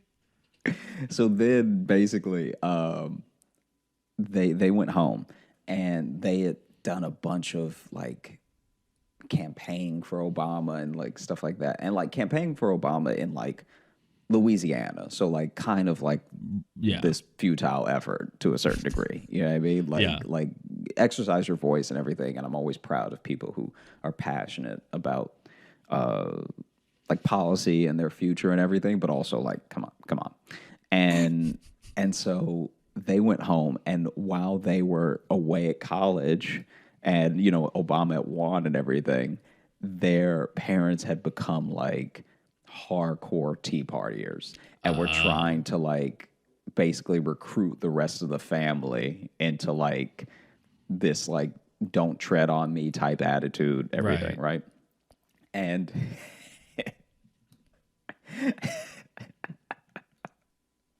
which is like, I don't know. It's kind of funny because nothing had happened yet. Like we're talking about like Right. we're talking about like 2008. So he like just won. So he hasn't done anything yet. And so technically they're not even like, I don't even know if they're technically fully Tea Partiers yet or anything. Right. But anyway, so my friend gets home and they're in this full on like almost like militia mode of like, what are we gonna do? You know what I mean? And so then there was this huge argument at the dinner table, and like a lot of the cousins were on my friend from college's side, but a lot of the older people were on their parents' side, and all like all this stuff like that. And it turned into like a full on shouting match with like subsequent parts of the so you would apparently, this is what they told me, you would be shouting at the person you were talking to, but then someone yelling across to their family was actually yelling about a different thing. And the family was fairly big, so this is like imagine a table of 26 all yelling. But then if you catch some of what someone else is talking about, you're like, oh wait, I don't know what that is. Let me just tune back into the person Right. across from me. And then as It's like those threads of like Facebook arguments where you see one person's gone for a while and then they come back and they have to respond to like 28 different like, well, Natalie, Nicole, whatever, you did this wrong. Okay, well, Samuel Robinson, like, you know, you have to do all of the yeah. where it's like, wow, okay, you're putting in the work. All right. So basically, they're having this full on. No one is eating and everyone is yelling. And they've already said grace, like they should be tearing Right. into it right now, which is why I said that thing before of like, I guess the food wasn't that good enough to keep anybody quiet. Yeah. I guess somebody should have stepped their turkey game up, Yeah. Grandma died and didn't pass on the recipes. That's what happened to that family. right? And Grandma so didn't write then, anything down. in the middle of this like huge argument with like 20 plus people, a pigeon full on flies through the window, breaks the glass, and like rolls across the table. And Jesus. yeah, and it is pandemonium because I guess a couple people thought someone threw something through the window, so they don't even know it's a pigeon. A couple people Right. saw the pigeon, so they just freak out and like jump up and everything and run Yeah. away. But then the pigeon, I guess the glass was too clean, and so the pigeon just flew right into like Right. swooped right into it. Well, he saw that he was trying to save his cousin on the table. Yeah, All and the then- all the predators are distracted. He's like, now's my chance. The last thing you gotta do is enjoy my family today. Not if you're not enjoying your own. And so it busts through the window and gets glass like Just everywhere on all the food, probably. on all the food to the point where they all had to order Papa John's for Thanksgiving. Yeah. And that's what you get. That's what you get if you ruin Thanksgiving. Just full on. Just can you get? How do you? And then there was an argument about which pizzas to get. Oh, of course there was. But you're ordering like 12, so you would think You could just eventually get a everyone would get what they want. Well, that's like honestly too. I don't necessarily like believe in, you know, signs from a higher power or anything, but if you are literally like in the middle of like tearing a rift in your family, and then an animal kills itself onto your table, that might mean you need to reevaluate what you're doing in that moment because you've clearly upset the balance of something. Something is going on. God said enough, and fucking Randy Johnson fastballed a bird into your house, which is ironic because Randy Johnson hit a bird that one time, and it's one of my favorite YouTube videos. Anyway, keep going. Have you ever seen that video? It's the best. Yeah. Okay, just make sure you've seen it. That bird explodes.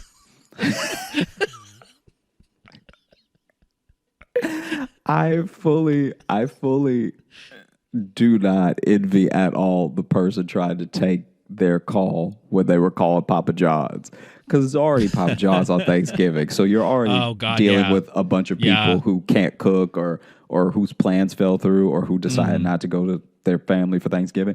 But then you have this family in particular, which is like 26 people.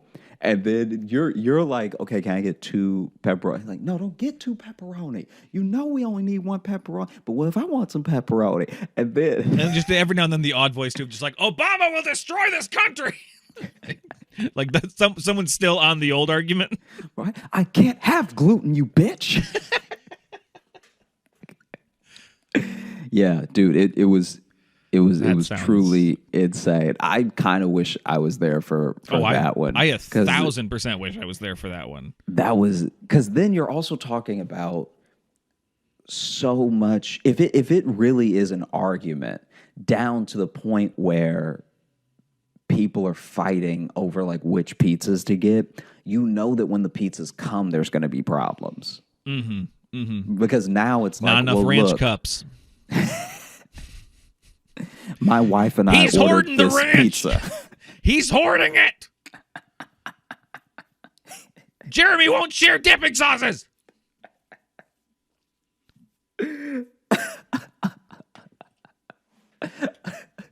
Just mouth hanging open. Get me the ranch. You want the ranch? Thanksgiving's over. Oh man, dude, it was so wild. When he told me that story, I needed him to tell me 3 more times because it was just, the fact that there was another hurdle to get through of like everyone getting the pizza that they ordered. Lord help them if Papa John's made any mistakes. Right. Oh yeah. If the gluten-free pizza just didn't come. I mean, it's already bad enough if it's you versus your family, and then it suddenly becomes your family versus nature. Like that's a whole other problem you got. That's a 2-front battle right there. That doesn't go anywhere. Because now no one's even comfortable because the window is fully broken. So all that cold air is inside. And then like one family member's trying to like tape it up, and then someone's like critiquing them, just being like, "Well, that's not going to be a good seal." Shut the fuck up, Donnie. just this top to bottom hate-filled Thanksgiving. So I could be wrong about this because I also don't, cook well or anything. So I don't know if this. What? I don't think we've ever covered anything like that in the show. All right. Well, Just saying. for a second I thought you were going to be a monster, and then you decided to come through and be you, and that works. Yeah. Stay on brand. I'm also getting to say this shit before, we're recording this ahead of time. It comes out on Thanksgiving. I could be in the middle of a very upsetting meal that I fucked up. So it's like this is like my first time attempting some big Thanksgiving stuff. I've done bits. Yeah. And smaller verb, like, me and Jess, because we're not really getting together with family at all, so we're kind of trying to do our own thing, and we've got some big plans, so oof, it could go real wrong real quick. I'm going to try smoking a turkey. Never done that. I'm going to try parts of it. We're doing some in the oven, some smoking specifically in case I fuck up. So I can't talk pre my potential failure. So you reminded me of a different thing real quick. This is a different one of my family members. So we ever since my grandma passed away, we haven't done like big Thanksgiving. Like my grandma would have Thanksgivings that were like everybody, like cousins that we only see once a year would come through for that, right?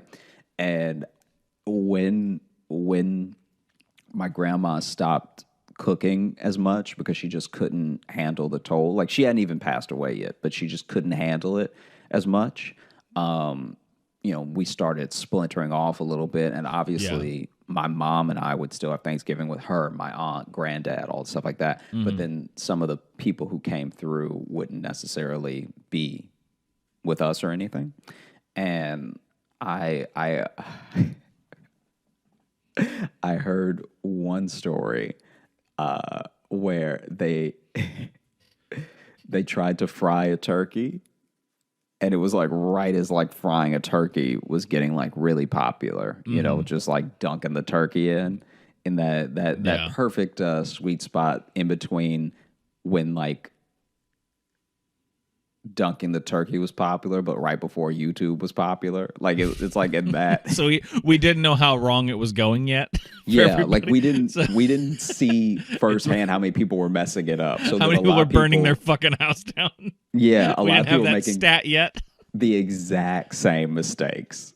Like just purely the same mistakes to the point where the news.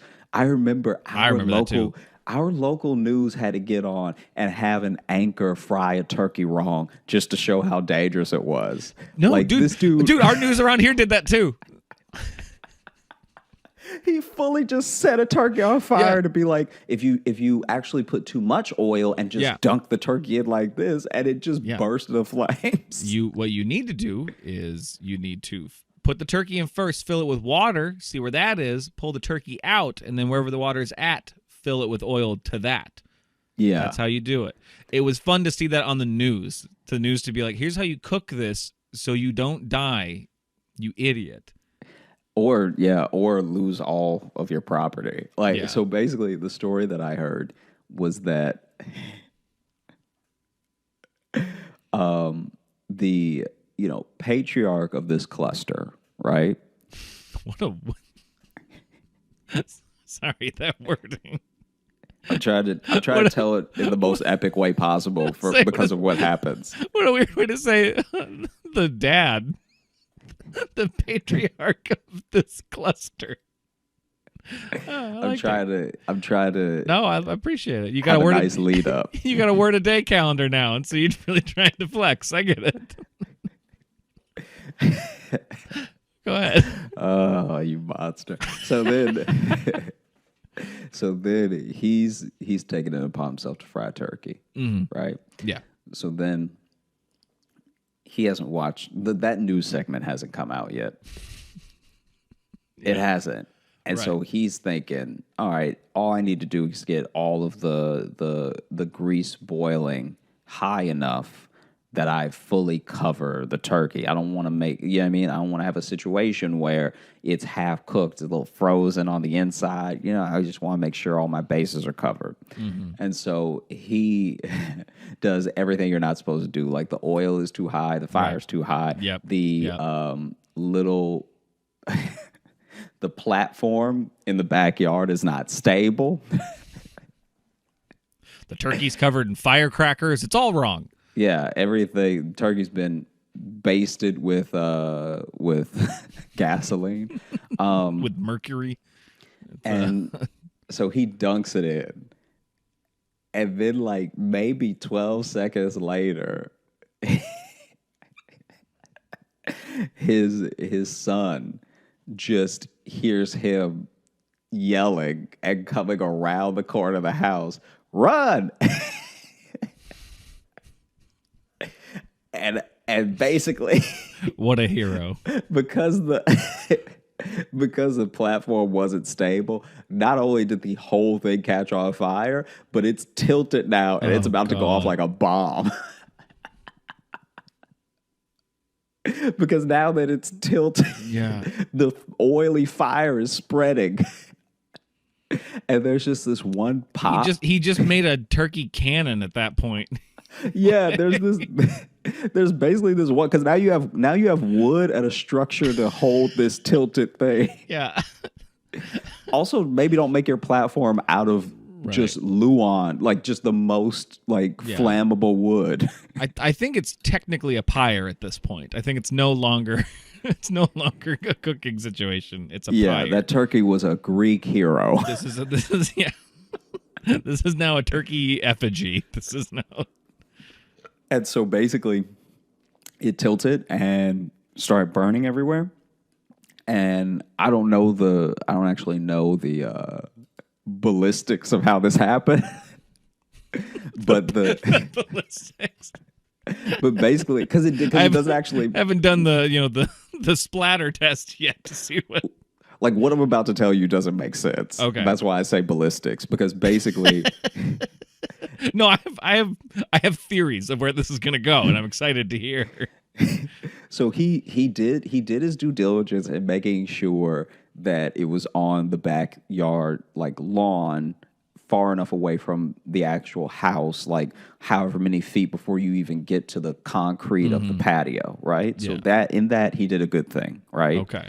The house is not necessarily a danger only because of the angle that the cannon he created is pointing. All right. He could have just blown up his house. But anyway, the way they heard one pop after the dad rounded the corner of the house and was like, run. They heard one pop and then just this huge splashing sound. And basically the turkey and the pot, everything in it sort of popped in like a big gust of explosion to the left. Okay. And it cracked their above ground pool. So the pool is what put the fire out after they all ran away. Oh, it's a Rube Goldberg Thanksgiving. That's great. Okay. But it fully busted like in Bad Boys 2. Like just right. just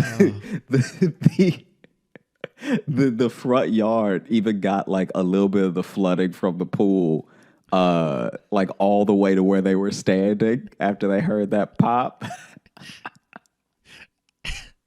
Now just imagine being the other family members, and you just see the patriarch of the cluster sprint around the house, just going run, and you'll be expecting fire, but instead there's water. You're gonna have so many questions. Yeah. Of like, how did you play with oil and fire, but flood the yard? Because that's what I'm saying. It's like, I obviously you could build a fire that spreads enough that you burn down your house, which is what a lot of people did. Right. But you also have a situation where he is trying to fry this turkey seems contained enough in between the house and the pool and everything. He really tried to pick a midpoint. So the fact that it like, I mean, no one was back there, so no one knows how it happened. But the fact that it like, I guess it like tilted and then just like when it tipped over, it just sort of shot to the left and cracked the pool. Did you say this was family of yours? Oh, okay. No, that was not family of mine. This is the story that I was told by a different person. Okay, because I didn't want to insult your family, but when you said above ground pool, I'm like, oh, you didn't have to mention those two words. You'd have said they broke the pool with the turkey. I'd be like, yeah, no. I mean, but who knows if they had a full on, just deep, lavish, in the ground pool, they may have not been able to save their property. That's true. That's a good point. Thank God for above ground pools. Could you imagine burning like a mansion down with by trying to fry a turkey? Yeah, just can you? Yeah, you're basically destroying the most lavish thing in the most redneck way. Yeah, exactly. It would be like if a rapper was like, "Oh yeah, my pit bull demolished my mansion." Just tore the whole thing apart. Pitbull ruined my rose garden. Man. Dang, Pitbull got in the wine cellar, knocked everything over.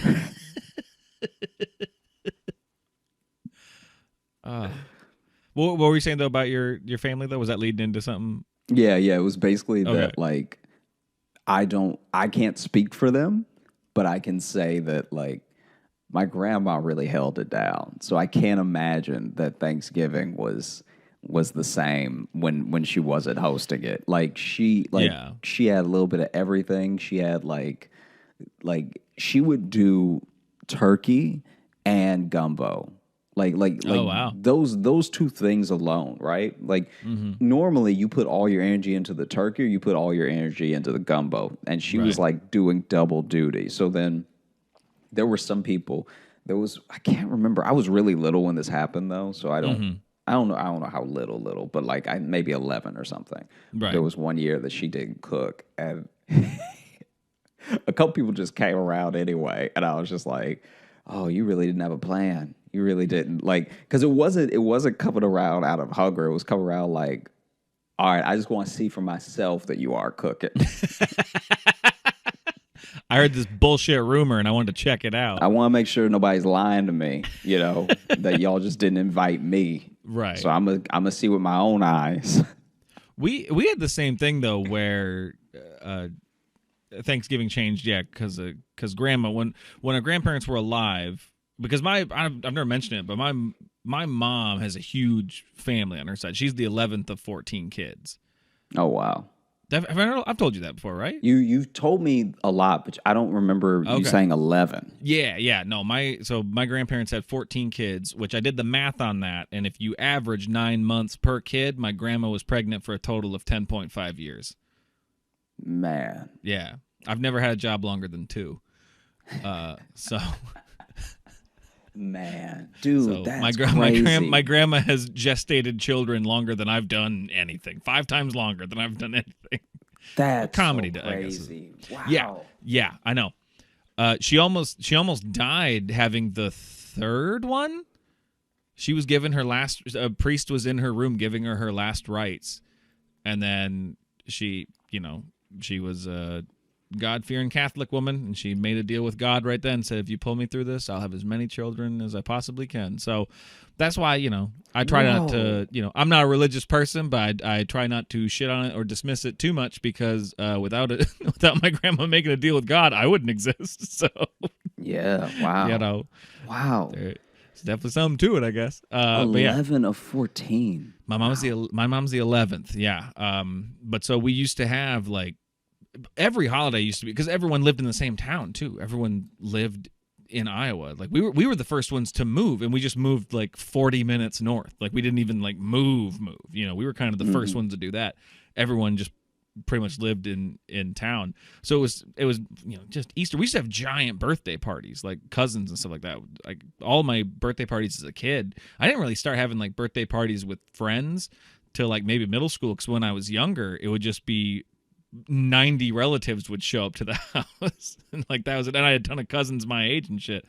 But we used to do Thanksgiving together, and then once grandma died, everyone kind of splintered off into smaller groups and stuff like that. And those have it's interesting, there have been some relatives who have kind of hopped between other like they're like a free agent like in like family Thanksgivings. There's just that uncle that's like rubbing his stomach, like y'all busy this year? Y'all doing anything? Y'all like just coming through the window, not even the door. Y'all got something cooking or Yeah.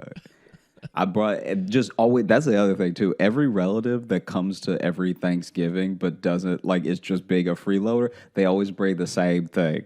So they'll bring something that's either useless or nobody wants but them. So they'll bring like either bring like a Walmart pecan pie, or they'll bring like forks and knives. And it's like we have. What are you doing that you think that we don't have forks and knives? Right. A good go-to, people, is this is a tip for the freeloading Thanksgiving. Cool Whip, man. Bring a thing of Cool Whip. That's a good one. Yeah. Something like I don't think anybody can get mad at that. No one gets mad at that. People are going to put it on pie or something. You can get away with that. It makes it seem like you put the effort. You were trying to plan out. Yeah. Don't bring the same nasty cherry pie that no one ate last time but you. Yeah. Yeah. People make pies for Thanksgiving, man. Yeah, why would you? We see the $5 sticker on it. Yeah, or just get a bottle of wine, even if it's cheap. Fuck it, just do that. Someone will drink it. Yeah, or just hand the person that cooked money. That too. Just be like, I know all of this preparation probably set you back a couple $100, so here's 20. Yeah, or just like thank them. Just be like, thank you so much for letting me come. Just like. And don't even launch an explanation. Just say, the way things have been going. Let them cut you off, because they will. Yeah. The way things have been going and everything. Oh, no, you don't have to mention it at all. Oh, don't even, please. Come on, your family. Boom. It's just since I lost my job. Yeah, I mean. No, like, see, that's where Josh fucked up. You stop there. This is someone actually having a hard time. Okay. Oh, man. But Thanksgiving, though, I always hear my friends though talk about rough Thanksgiving, stuff like that. But like I'm lucky in that my family we're on the same political spectrum, so I've never really had to have that, because everyone talks about you argue about politics stuff. Well, I've never really had to deal with that much. I've had it with partners' parents, but when it's not your family, you can just. I just sound to the ocean, man. I'm just like, I'll let them have this. I'm not even gonna, because I don't care enough. Yeah, I mean, I don't care. I don't look, like. Don't get me wrong. Yeah, it's not exclusively, but that is mostly, though, a white problem. Well, yeah. I don't know a ton of black people who are like, oh, I don't know how my dad voted. Oh yeah. I can see that. It's just like it's never come up, because it's not even that we're all like, we obviously don't all think exactly the same thing, right. But we still are like, oh no, yeah, that guy that's that guy that you The guy running that used to wear blackface. Yeah, no one at this table voted for him. Right? Yeah.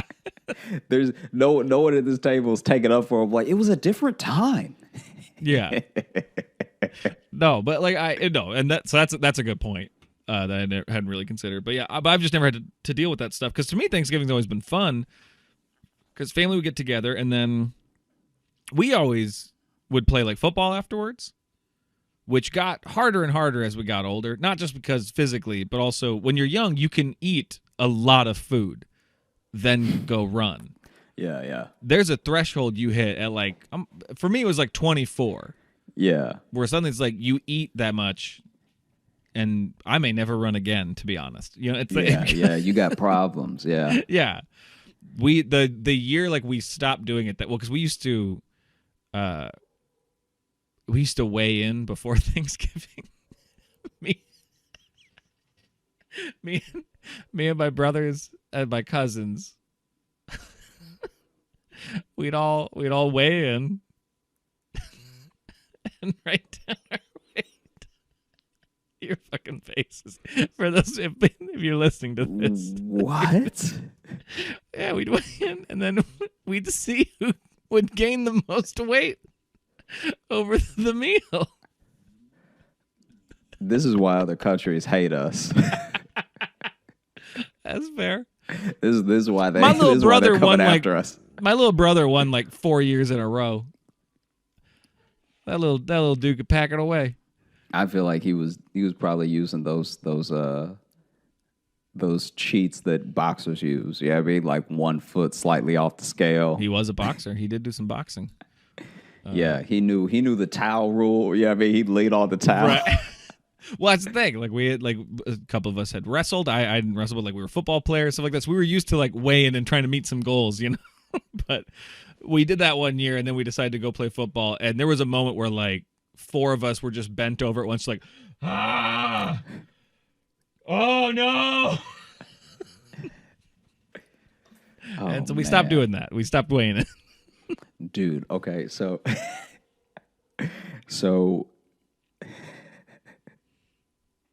this cracks me up so much. I'm gonna try. I mean, you always do, but you'll help me if any part of the story ends up being confusing. Right.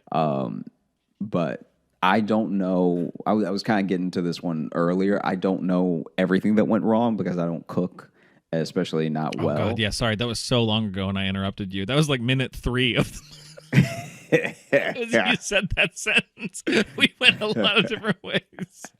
Sorry, go ahead. No, it's all good. We went to some good places. You reminded me of a story I'd completely forgotten anyway to tell. But basically, I was told this Thanksgiving story by another friend who was at their family's place. This was when I was in Chicago, okay? Mm-hmm. And one of my coworkers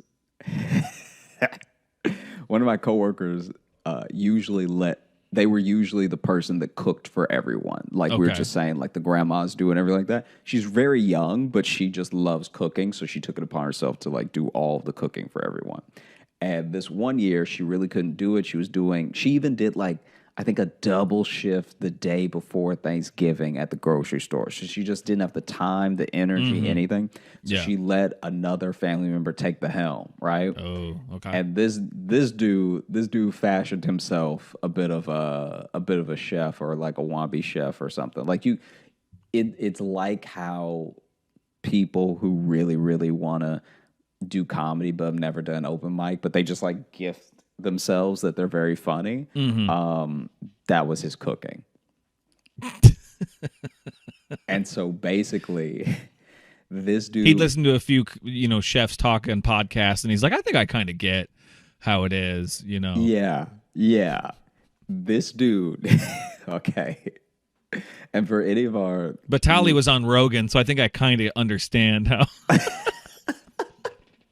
I kind of get what the industry's like. He had some great insight. And I feel like 3 hours of a crash course in anything means you get it. So if anyone's listening that's in the middle of eating, you may want to pause. But outside of that, we're gonna have a good time. So basically, he took it upon himself to do everything. He did the cranberry sauce. He did the stuffing or dressing, depending on where you're from. He did the turkey. He did chicken wings. People call that different things. I don't. I just say whatever people want me to say. Because wow, what a brave stance. I've only been in like 2 arguments where I'm like, no, it's dressing. And they're like, no, it's stuffing. And I'm like, so stuffing. You call it dressing. I call it dressing. Okay, but is that regional? It must be. I think it's a Southern thing. I think. Okay. I don't know. Interesting. Okay. Yeah, because I've always heard it called stuffing, but I've rarely actually seen it used as stuffing. Yeah. No, hardly anyone. Right. Hardly anyone actually stuffs it in the turkey. What you're saying is what I've been saying my whole life. Yeah. All right. You know what? I'm kind of on your. I might start calling it dressing now, to be honest. Now that I realize that. Yeah. I mean, I'm sure that one of it our only counts if you stuff it. You gotta and be like, actually, it's stuffing because blah blah blah. And we love those emails, so send them away. But nah.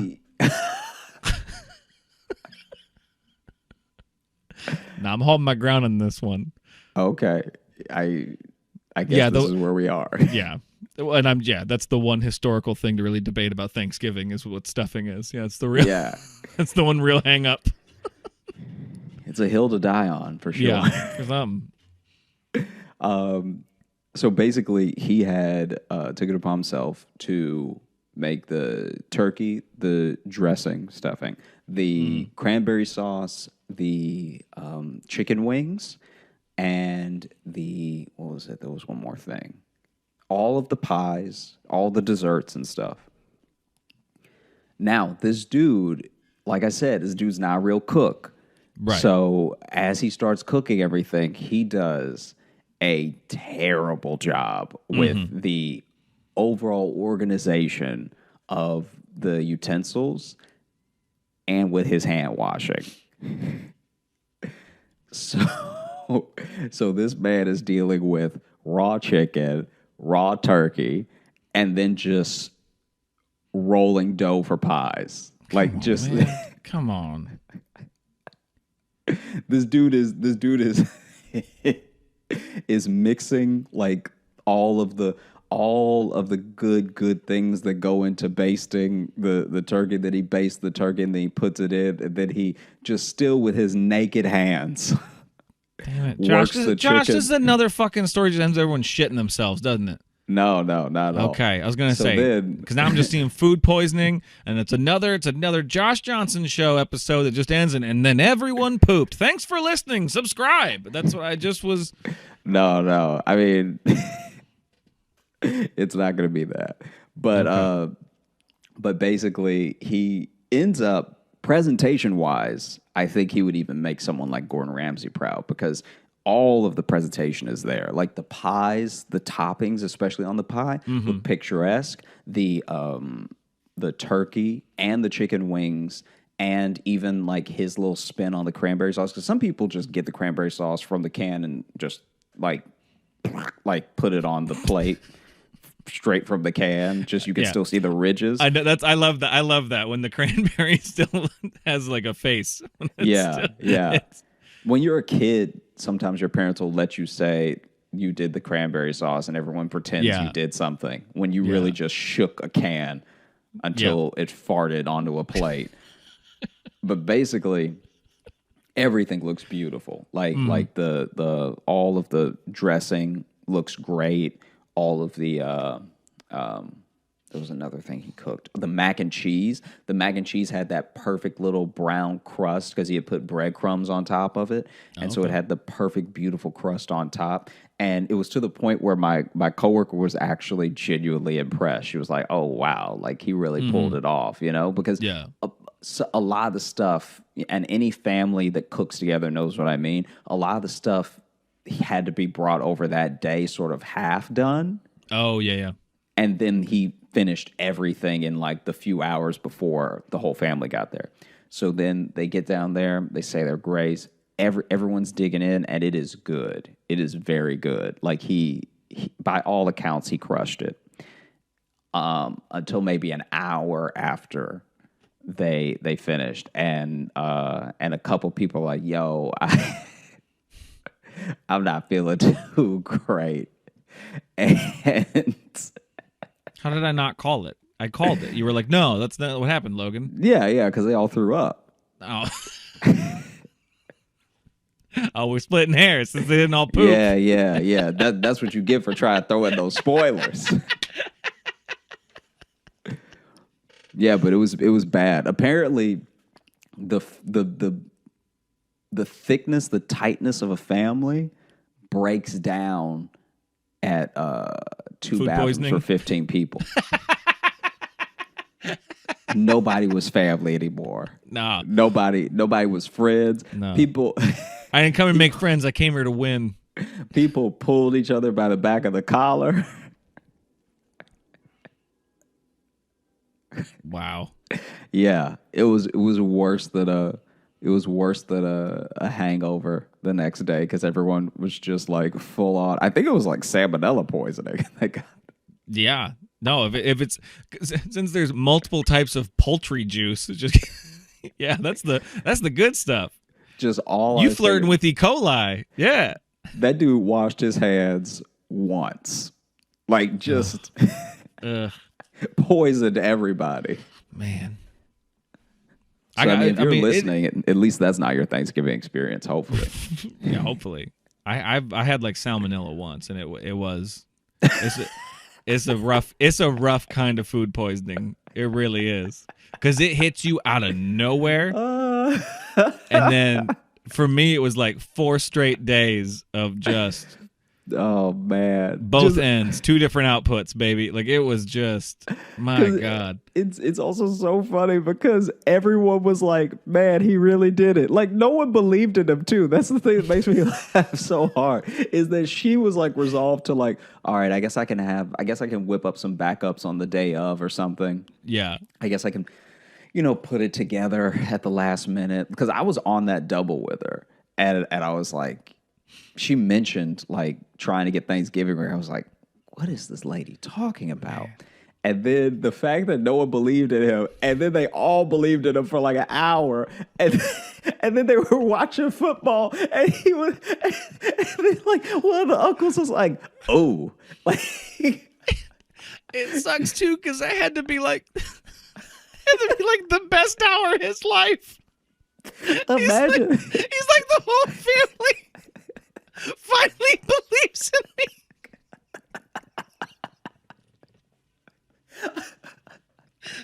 And he's just really buzzing off that, and then suddenly, like, a relative walks by pretty briskly. Just, ooh. Imagine a world, right? Imagine a world where this is his Rudy moment.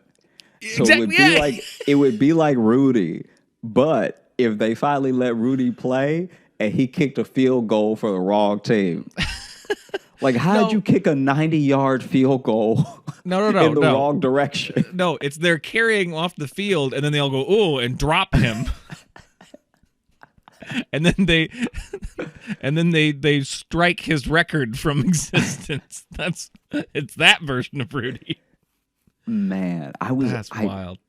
Legit, man, I could not believe what she told me. Because then, okay, so because the scheduling when you're doing a customer service job like that is it's a bit unforgiving. It's like you get the day off, or maybe you get half the day off. But then now more and more too, people who work in retail get no time off around Thanksgiving now. Yeah, and so it's just like you live at Target now. And so she had to call off the next day. And then the day after that was her day off anyway. So I didn't see her for like 3 days after she told me that he was like, let him take the helm. And then when I saw her, she still looked like a little run down. Oh, no, yeah. It was bad food poisoning.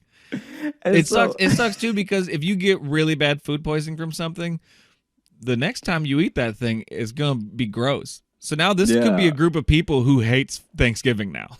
Yeah, you actually canceled all of it. cranberry sauce, Yeah, never everything good. you touched with your bare fingers. Yeah, stuffing, dressing, doesn't matter what you call it. It makes me throw up. Not going near it. Oh man, he couldn't have done it any worse because the fact that it all tastes good too meant they ate so much They of ate it. so much of it, and they were loving it. They're like, oh my god, oh Rick, you did this so good, and he's flying so high. He's trying to be humble at the table. Yeah, he's like, I just threw it together. looked up some good recipes. I watched some videos. It's all right. Don't worry about it. Don't worry about Look, I'm just trying to, I'm just trying to give back to y'all. it. Yeah, you guys have always been there for me, so I'm trying to be there for you. then just 2 hours later, just someone screaming from like the kitchen sink, Rick! Oh god damn it, Rick! Why didn't we order Papa John's? Because you never know. You never know when God's sending you a blessing. Maybe That's true. all the food that other family was going to eat that got ruined by glass with the pigeon, maybe that was also poison. Yeah, or maybe that's where this dude got some of that food, and it had pigeon salmonella on it. So he was in a panic. He's never cooked before. And he's like, "Well, there's just a turkey here." Imagine you're fully getting poisoned, but as far as the cooking goes, no notes. No notes at all. Nothing's dry. Yeah. Nothing's undercooked. Oh man. He's just sitting there. I did it. Yes. It's been a hard year ever since Stacy left. And then you I don't get to see the kids as much as I used to, so Rick needed this win. All right. This was a big one for me. I really needed this one. And you know for a fact that when people started throwing up, he was trying to come up with other excuses in his head. You know what I mean? Like, Oh yeah. Well, you did go up those stairs pretty fast. Maybe that's some motion sickness because you know how it is. You with ate stairs. too fast because it was too good. So Yeah, you ate too much. Y'all Made were being yourself sick. greedy, and look what happened. Yeah. Yeah, it's trying to teach you a lesson. That's what Uncle Rick was doing. Lessons. She said it was like it was probably more of what a haunted house should be like than any haunted house in America, because just every time you turn a corner, it's just a person screaming.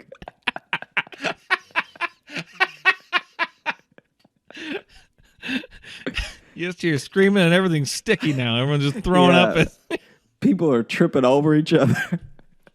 Smells bad in there. Yeah. No, Like I said, only 2 bathrooms, only so many sinks. Like she said that they found her uncle outside leaning against the house. Oh. Because I guess he just wanted to get away from everybody, just have some alone time. You ever have that feeling where you know you're gonna be sick, but if you feel like if you can just control what's around you, you won't be sick. Yeah. Oh yeah. Because drunk people do that, especially drunk people yeah. be like, "Hey, don't move. You don't move." I'm like, "Why can't I move? Just don't move. Just don't do it. It'll make everything else spin if you move. If you move, I'm looking at you, so don't move." I'm like, "Well, don't look at me. Look at the ground." I can't look at the ground. No, that's down. And so then she said she went outside. This is way later, so she doesn't know how long he had been out there. And she went outside, and he was just like sort of perched up against the side of the house, just taking deep breaths and holding his stomach. And then they never saw Rick again. He never showed his face around town. Yeah, I'm glad that that's why I need to start doing my stories just up top, giving them a fake name, because I got like I'm sure that for listeners sometimes the guy is not enough. But yeah, man. Oh, That's wild. yeah. Oh, Rick was God. out here, and then Rick more poison than anybody else because he had to taste test everything. he's probably making. He's probably licking his fucking Licking his fingers, his putting E. them- coli fingers. Yeah. Oh, needs a little pepper. Yeah. Rick threw up so hard he turned inside out. R.I.P.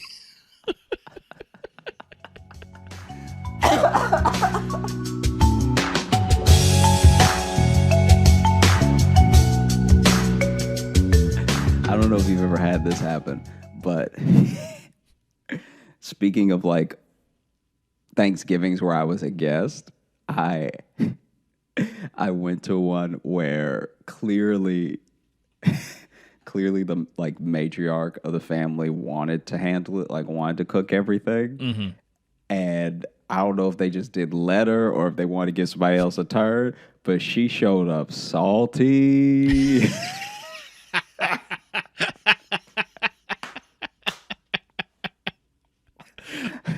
Was she like critiquing food and shit, or was she? Critiquing is the nice way to put it. She turned that whole Thanksgiving into the roast of the whole family in front of them. Yes. And Yes. You know Fuck how, yes. Into this. I'm into this. You know how at the end of a roast you're supposed to say something nice about the person you're roasting? Right. Yeah. None of that happened. None of that. Yeah. No. So then she was just okay. So just imagine this old black woman, right? And she is letting everybody have it, just take it. People, and there's just also this general respect. So you also like, right. She asks you a question, you answer it. Yeah, you know what I mean, Yeah.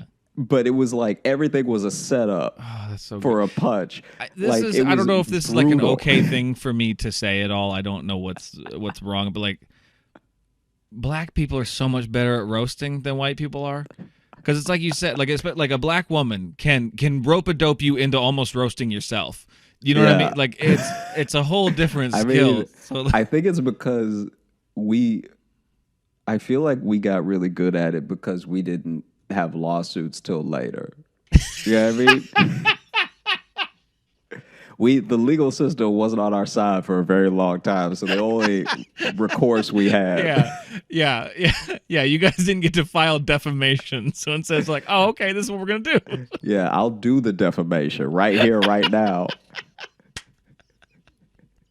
I'm suing you with my words for space in your memory about yourself. And she went in way too hard on everybody, and I'm a guest, so I don't know if it's my place to say anything. Right. All I know is a lot of people worked really hard to make this Thanksgiving come together. And Did she roast sitting you there- at all? Did she decide to just go rogue and hit the guest too? I don't know. I don't remember her really roasting me. Okay. She may have said something, but she was mostly going after the food, right? Right. And so she would say, like, it started off kind of sly, but then she went she was like, "Oh, who made this potato salad? And she sounded excited, so that was the setup, right? Oh no, she's a monster. I love her. Yeah, Oh yeah. no.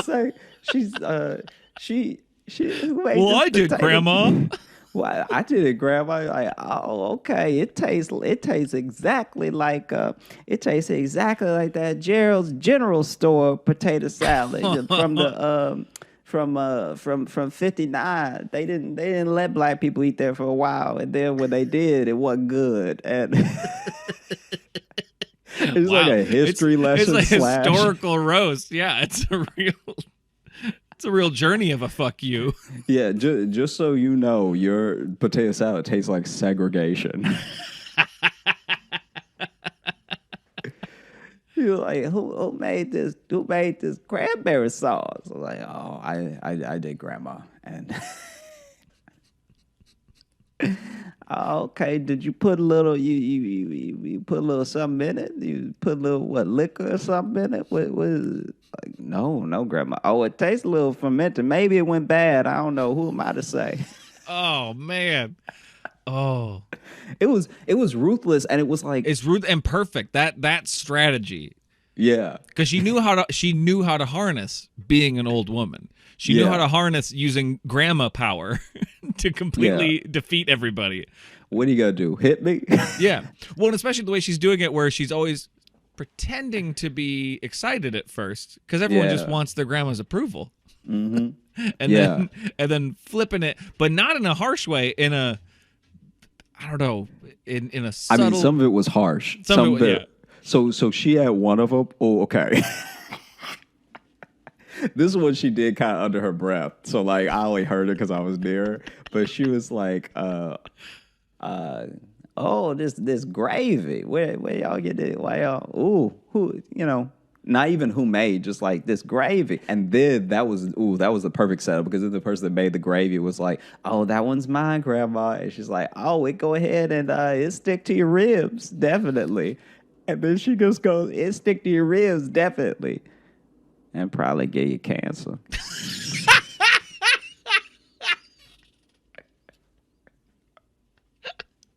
To know your gravy tastes like cancer. From someone who had it. That's like so too, like, so she clearly didn't have anything specific for that one.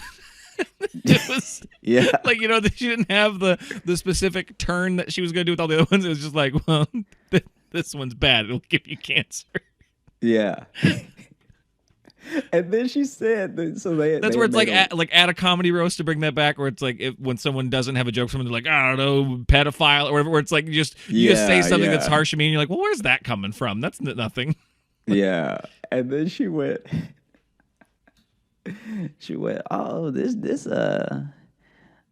chicken, ooh, this chicken dry, making me thirsty.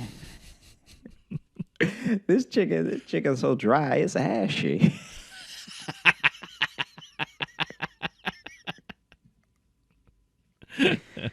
I can't believe how'd you get this chicken? Then she asked it like it was like it's exactly what you were saying. She like asked it like it's okay. She's like, how'd you get this chicken so dry, child?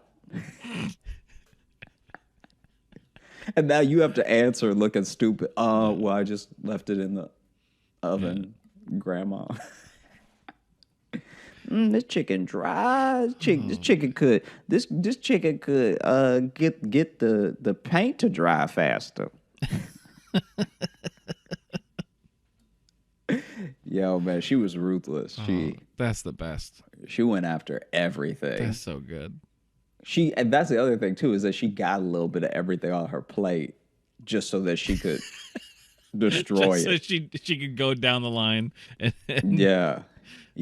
hit every single one of them. That's perfect. Yeah, your greens taste brown.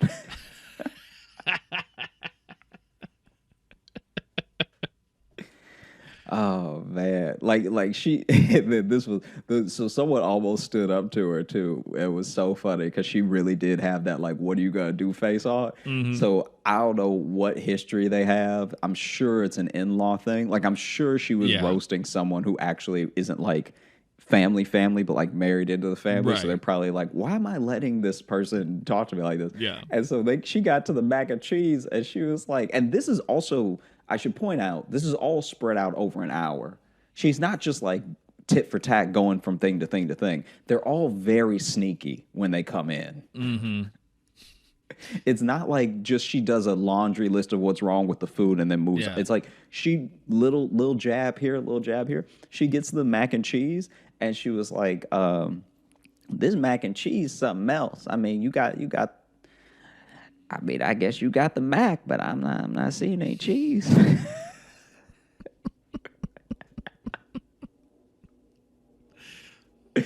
and then so the woman who I guess made the mac and cheese was like about to say something, and then the grandma caught on to it, and she was like, and she was like, "Hey, but I'm sure you did your best, sweetheart. All right, God give everybody different gifts. Okay." God. I don't even know this woman. Let her cook. Yeah, I don't even know this woman. I wasn't even there. I'm like starting to feel hurt. Like there, it's just like, oh, God gives everyone different. Like that's just like ow. Yeah. wasn't there. I have nothing to do with the story. I somehow feel put in my place by this grandma. It's also such a weird jab. It's like God gave you a different gift than making mac and cheese. Yeah, I hope so. Yeah, I'm a sculptor. Yeah. Really, really hope that counts. I mean, I hope you can sculpt up some flavor. So far, the flavor's a little flat. You need to start working on that marble. Have you ever, with like dating somebody, has Thanksgiving ever been like a mess? Or just like holidays, like splitting holidays stuff? Yeah, not really. Okay. Not in a major way. Okay. Because it's like one of the weird things. Like I hate what's happening with like the pandemic and everything right now. But the one good thing is like this is Jess and I's like first holidays together, and nothing against her family, and like my family gets along with her and stuff. It is kind of nice to like our first holiday season together. We're just doing by ourselves, so we don't even have to do the game. Yeah, there's no extra pressure. Yeah, because like one of my exes, I'll just say, I won't be specific, but like one of them, like every holiday season would just chew my ass just all day for everything. Like it was just like even if it's like we just spent all day with her family, it'd still leave and just be like, you never want to spend time with my family. I'm like, we were just there. We stayed with them. Like I don't know what else to do. Yeah. But I had a different ex though too, because I was trying to think. I was just like, did I ever have like an eventful Thanksgiving? I had one, and I've told you about this before. I think I called you while I was down there dealing with it. I think because this was a different ex of mine. We had just gotten engaged a little before. This wasn't my ex-wife. Yes, I've made this mistake a couple times. But we went down to Thanksgiving. We already got engaged. We used her grandmother's ring that she showed me that she said she wanted to use for her engagement. But I guess then over time I learned, I guess it was the grandma she didn't like as much as the other grandma or some shit. Because then how that came out later is then after we were already engaged, her mom gets a hold of her. She's like, hey, I found good grandma's ring or whatever. Cool grandma's ring. Yeah, skateboard grandma, badass grandma found her ring and was just like, do you guys want to use that instead? Just already like a pretty like that's a pretty presumptive like question. That's really saying like, oh, I'm just gonna go ahead and be a part of your your relationship. Yeah. And and then my ex, she asked me, she was like, I don't know how you feel about that. I'm like, I don't know. I'm like, let's go look at it and see how we feel, I guess. And that'd be one thing. Then we get there, and then her stepdad just comes up to me. I'm outside with my dog, and her stepdad just walks up and hands me this little ring box. And he's like, open it. And I open it up, and it's that ring. And he goes, we already got it resized and polished, everything. You should give it to her. And I was like, okay. And then my ex comes back over. I'm like, hey, I guess here it is. And she's like, oh, cool. And then she just like takes off the other ring and puts that one on. And I'm just like, oh, okay. Okay, I guess. Okay. Now, what you don't know is that there's a third grandma with another ring. Yeah. So anyway, 5 grandmas later, where I also got to say too, and I'm fine talking shit about this now. This was also the same Thanksgiving. We went down there, and when we were just going to go do Thanksgiving with her family at that time anyway, but one of her best friends was having their wedding on Thanksgiving Day. On Thanksgiving Day, and had the fucking audacity to make it a potluck reception. We had to bring apps to the Thanksgiving wedding. Oh, that's insane. I was so fucking mad. I was like the whole wedding, and it was like nice, and everyone was friendly to me and stuff. But in the back of my mind, I'm just like, you monsters, you horrible people. The only way to top it would have been to make it a destination potluck Thanksgiving wedding. Yeah. But so anyway, but that happened, and then like there was just a moment then later in the day where we were talking about like, oh, maybe if we're done with Thanksgiving early, we'll try to go see a movie or something. Just me and my ex were talking. And I guess her parents overheard that, and they did not care for that. Because then after Thanksgiving, we then get back to her parents' place, and then like her mom disappears, and then her stepdad just comes up and he's like, "Hey, I'd like to talk to you guys about, you guys. It feels like you guys don't really want to spend time with us." And then suddenly her mom appears behind us. Like she went upstairs just to go to the other staircase to like flank us like a velociraptor. Like I was just like, "Oh, clever girl," and then she just like shows up. And then they just corner us, and there's like, you guys don't want to spend time with us ever. And they're like, and all the effort we put into that ring and everything, and then this is where I lost my cool a bit because I just shouted, I just said that nobody asked you to do.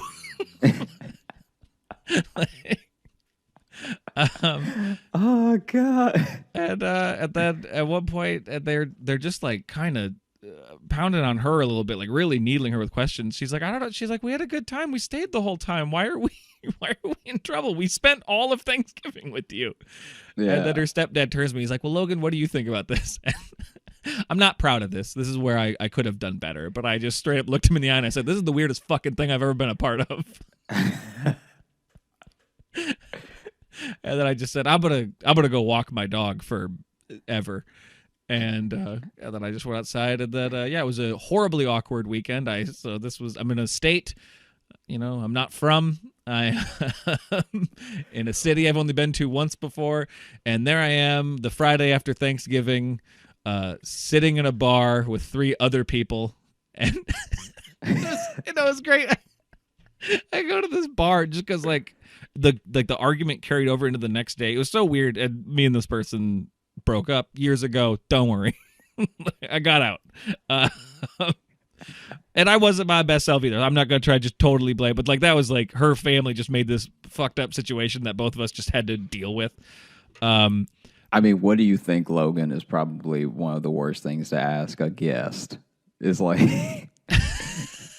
what do you think about what's happening? That would be, imagine one of the stories. It's the second worst thing to ask a guest. The first worst thing to ask a guest is, hey, do you want to use this engagement ring instead? It's two bad questions in a row. Yeah, I guess the second one just feels more malleable because, imagine any one of my stories that I just told you, and then a guest was asked, "What do you think? What do you think about this?" As we're throwing up our brains. Yeah. Yeah, what do you think? She's like, I don't know. I kind of agree with Grandma. The mac and cheese not that good. Yeah. What do you think? Well, I don't know. We should probably get some of the glass out of these mashed potatoes. No, but then I was at this bar and I'm just so rattled from it, and I'm just getting food on this Friday, and this guy's at the bar, and he was like, hey, it just strikes up a conversation with me because there's no one in there. It's very clear that people who don't really have family to spend time with on Thanksgiving weekend. Yeah. And he just goes, he's like, are you from around here? And I'm like, no, I'm from Iowa. I live in Chicago right now. And he's like, well, what brings you here? And I'm just like, oh, girlfriend's family. And then he's just like, well, how come you're not with him right now? And I'm just like, well, we got engaged, and then they decided to do this thing with the ring. And he stops me there and just goes, I don't need your life story.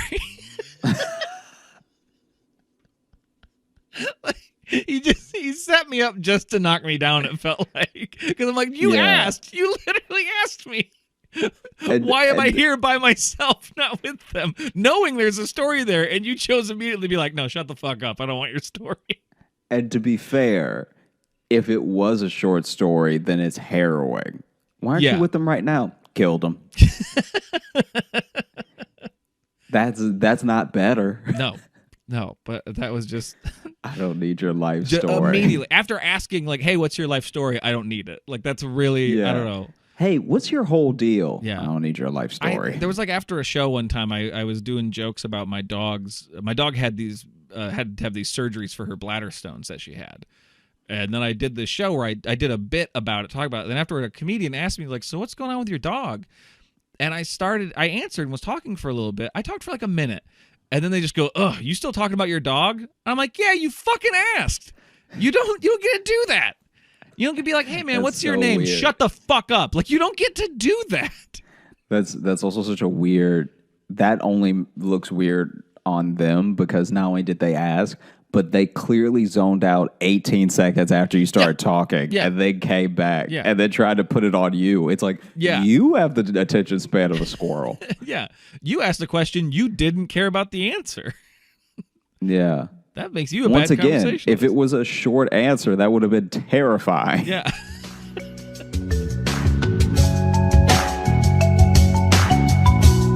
Well, happy Thanksgiving. And thank Yeah. you so much. Thank you so much for listening to the Josh Johnson Show. If you're a new listener, thank you for listening for the first time. If you've been with us since the beginning, we appreciate you. And we're glad that we get to spend the holidays with you.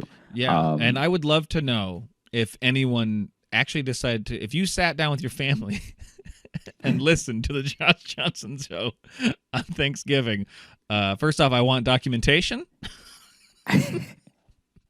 Second off, I'm sorry. Yep. And bless you. Yeah, but I mean, we would love for you to catch up with us in absolutely any form. If you are looking for me, you can find me on Instagram at Josh Johnson Comedy, on Twitter at Josh Johnson, on Facebook at Josh J Comedy, on YouTube at Josh Johnson Comedy, where we are actually posting full video clips of this very show. If you want to see the faces we make. Full video episodes, man, not just clips. It's the Oh, show. okay, my bad. It's my, the I whole. mean, my bad. No, I'm just That's saying. my mistake. That's my. I was just trying to. I'm trying to just get on the hype train and like add more to it. You know, somewhere I wasn't trying to. Like, Oh yeah. But clips really, I actually said more words when I should have said less. Like if I had said full episodes and stopped, I would have been correct. Yeah. No, we're starting to do the show's visual now. You can watch it. So there. Yeah, and if you're looking for Logan, I'm on Instagram at Logan M. Nielsen. And also, I want to amend my further thing. If you decide to sit down with your family and watch the entire episode, but yeah, you can find me there on Instagram. Also, if you want to email the show to send said documentation of forcing your family to watch and or listen to us on Thanksgiving Day, which I'm now just deciding is a challenge I'm putting out to our listeners. Please. Avoid all the arguments you might have with your family and instead ruin it with us. That's what I think you can do. No, but you can email us, joshjohnsonshow@gmail.com. And I want to say we've been getting a lot of emails lately, and we've had a couple people kind of like resend their email to be like, hey, you haven't covered this one yet. We're getting to them. We have a lot of them. That's why we started doing the Monday mailbag thing too, so we can spend a little more time doing emails. Don't worry, we are going to get to all of them. We have a lot of cool people listening to our show, sending us fun stuff. You guys are amazing. I'm stunned every time we open the email. Yeah, and I guess I'll just repeat what you said. I hope everyone had a good Thanksgiving. I know this is a weird one. I know this year everything's weird, but I hope you found time to at least have some joy on a day off, and a day that celebrates the genocide of a native people, and really just have a great. Stop me at some point, Josh. Don't just let me. I mean, I really thought you were going somewhere, so No, I was just trying to I had be nothing. respectful. I had nothing. I thought you were No. going up a ramp to a higher place. I had a higher place in my heart. I just didn't find it with my mouth. That's fair. But Well, thank you so much, and we will catch you next time. yeah.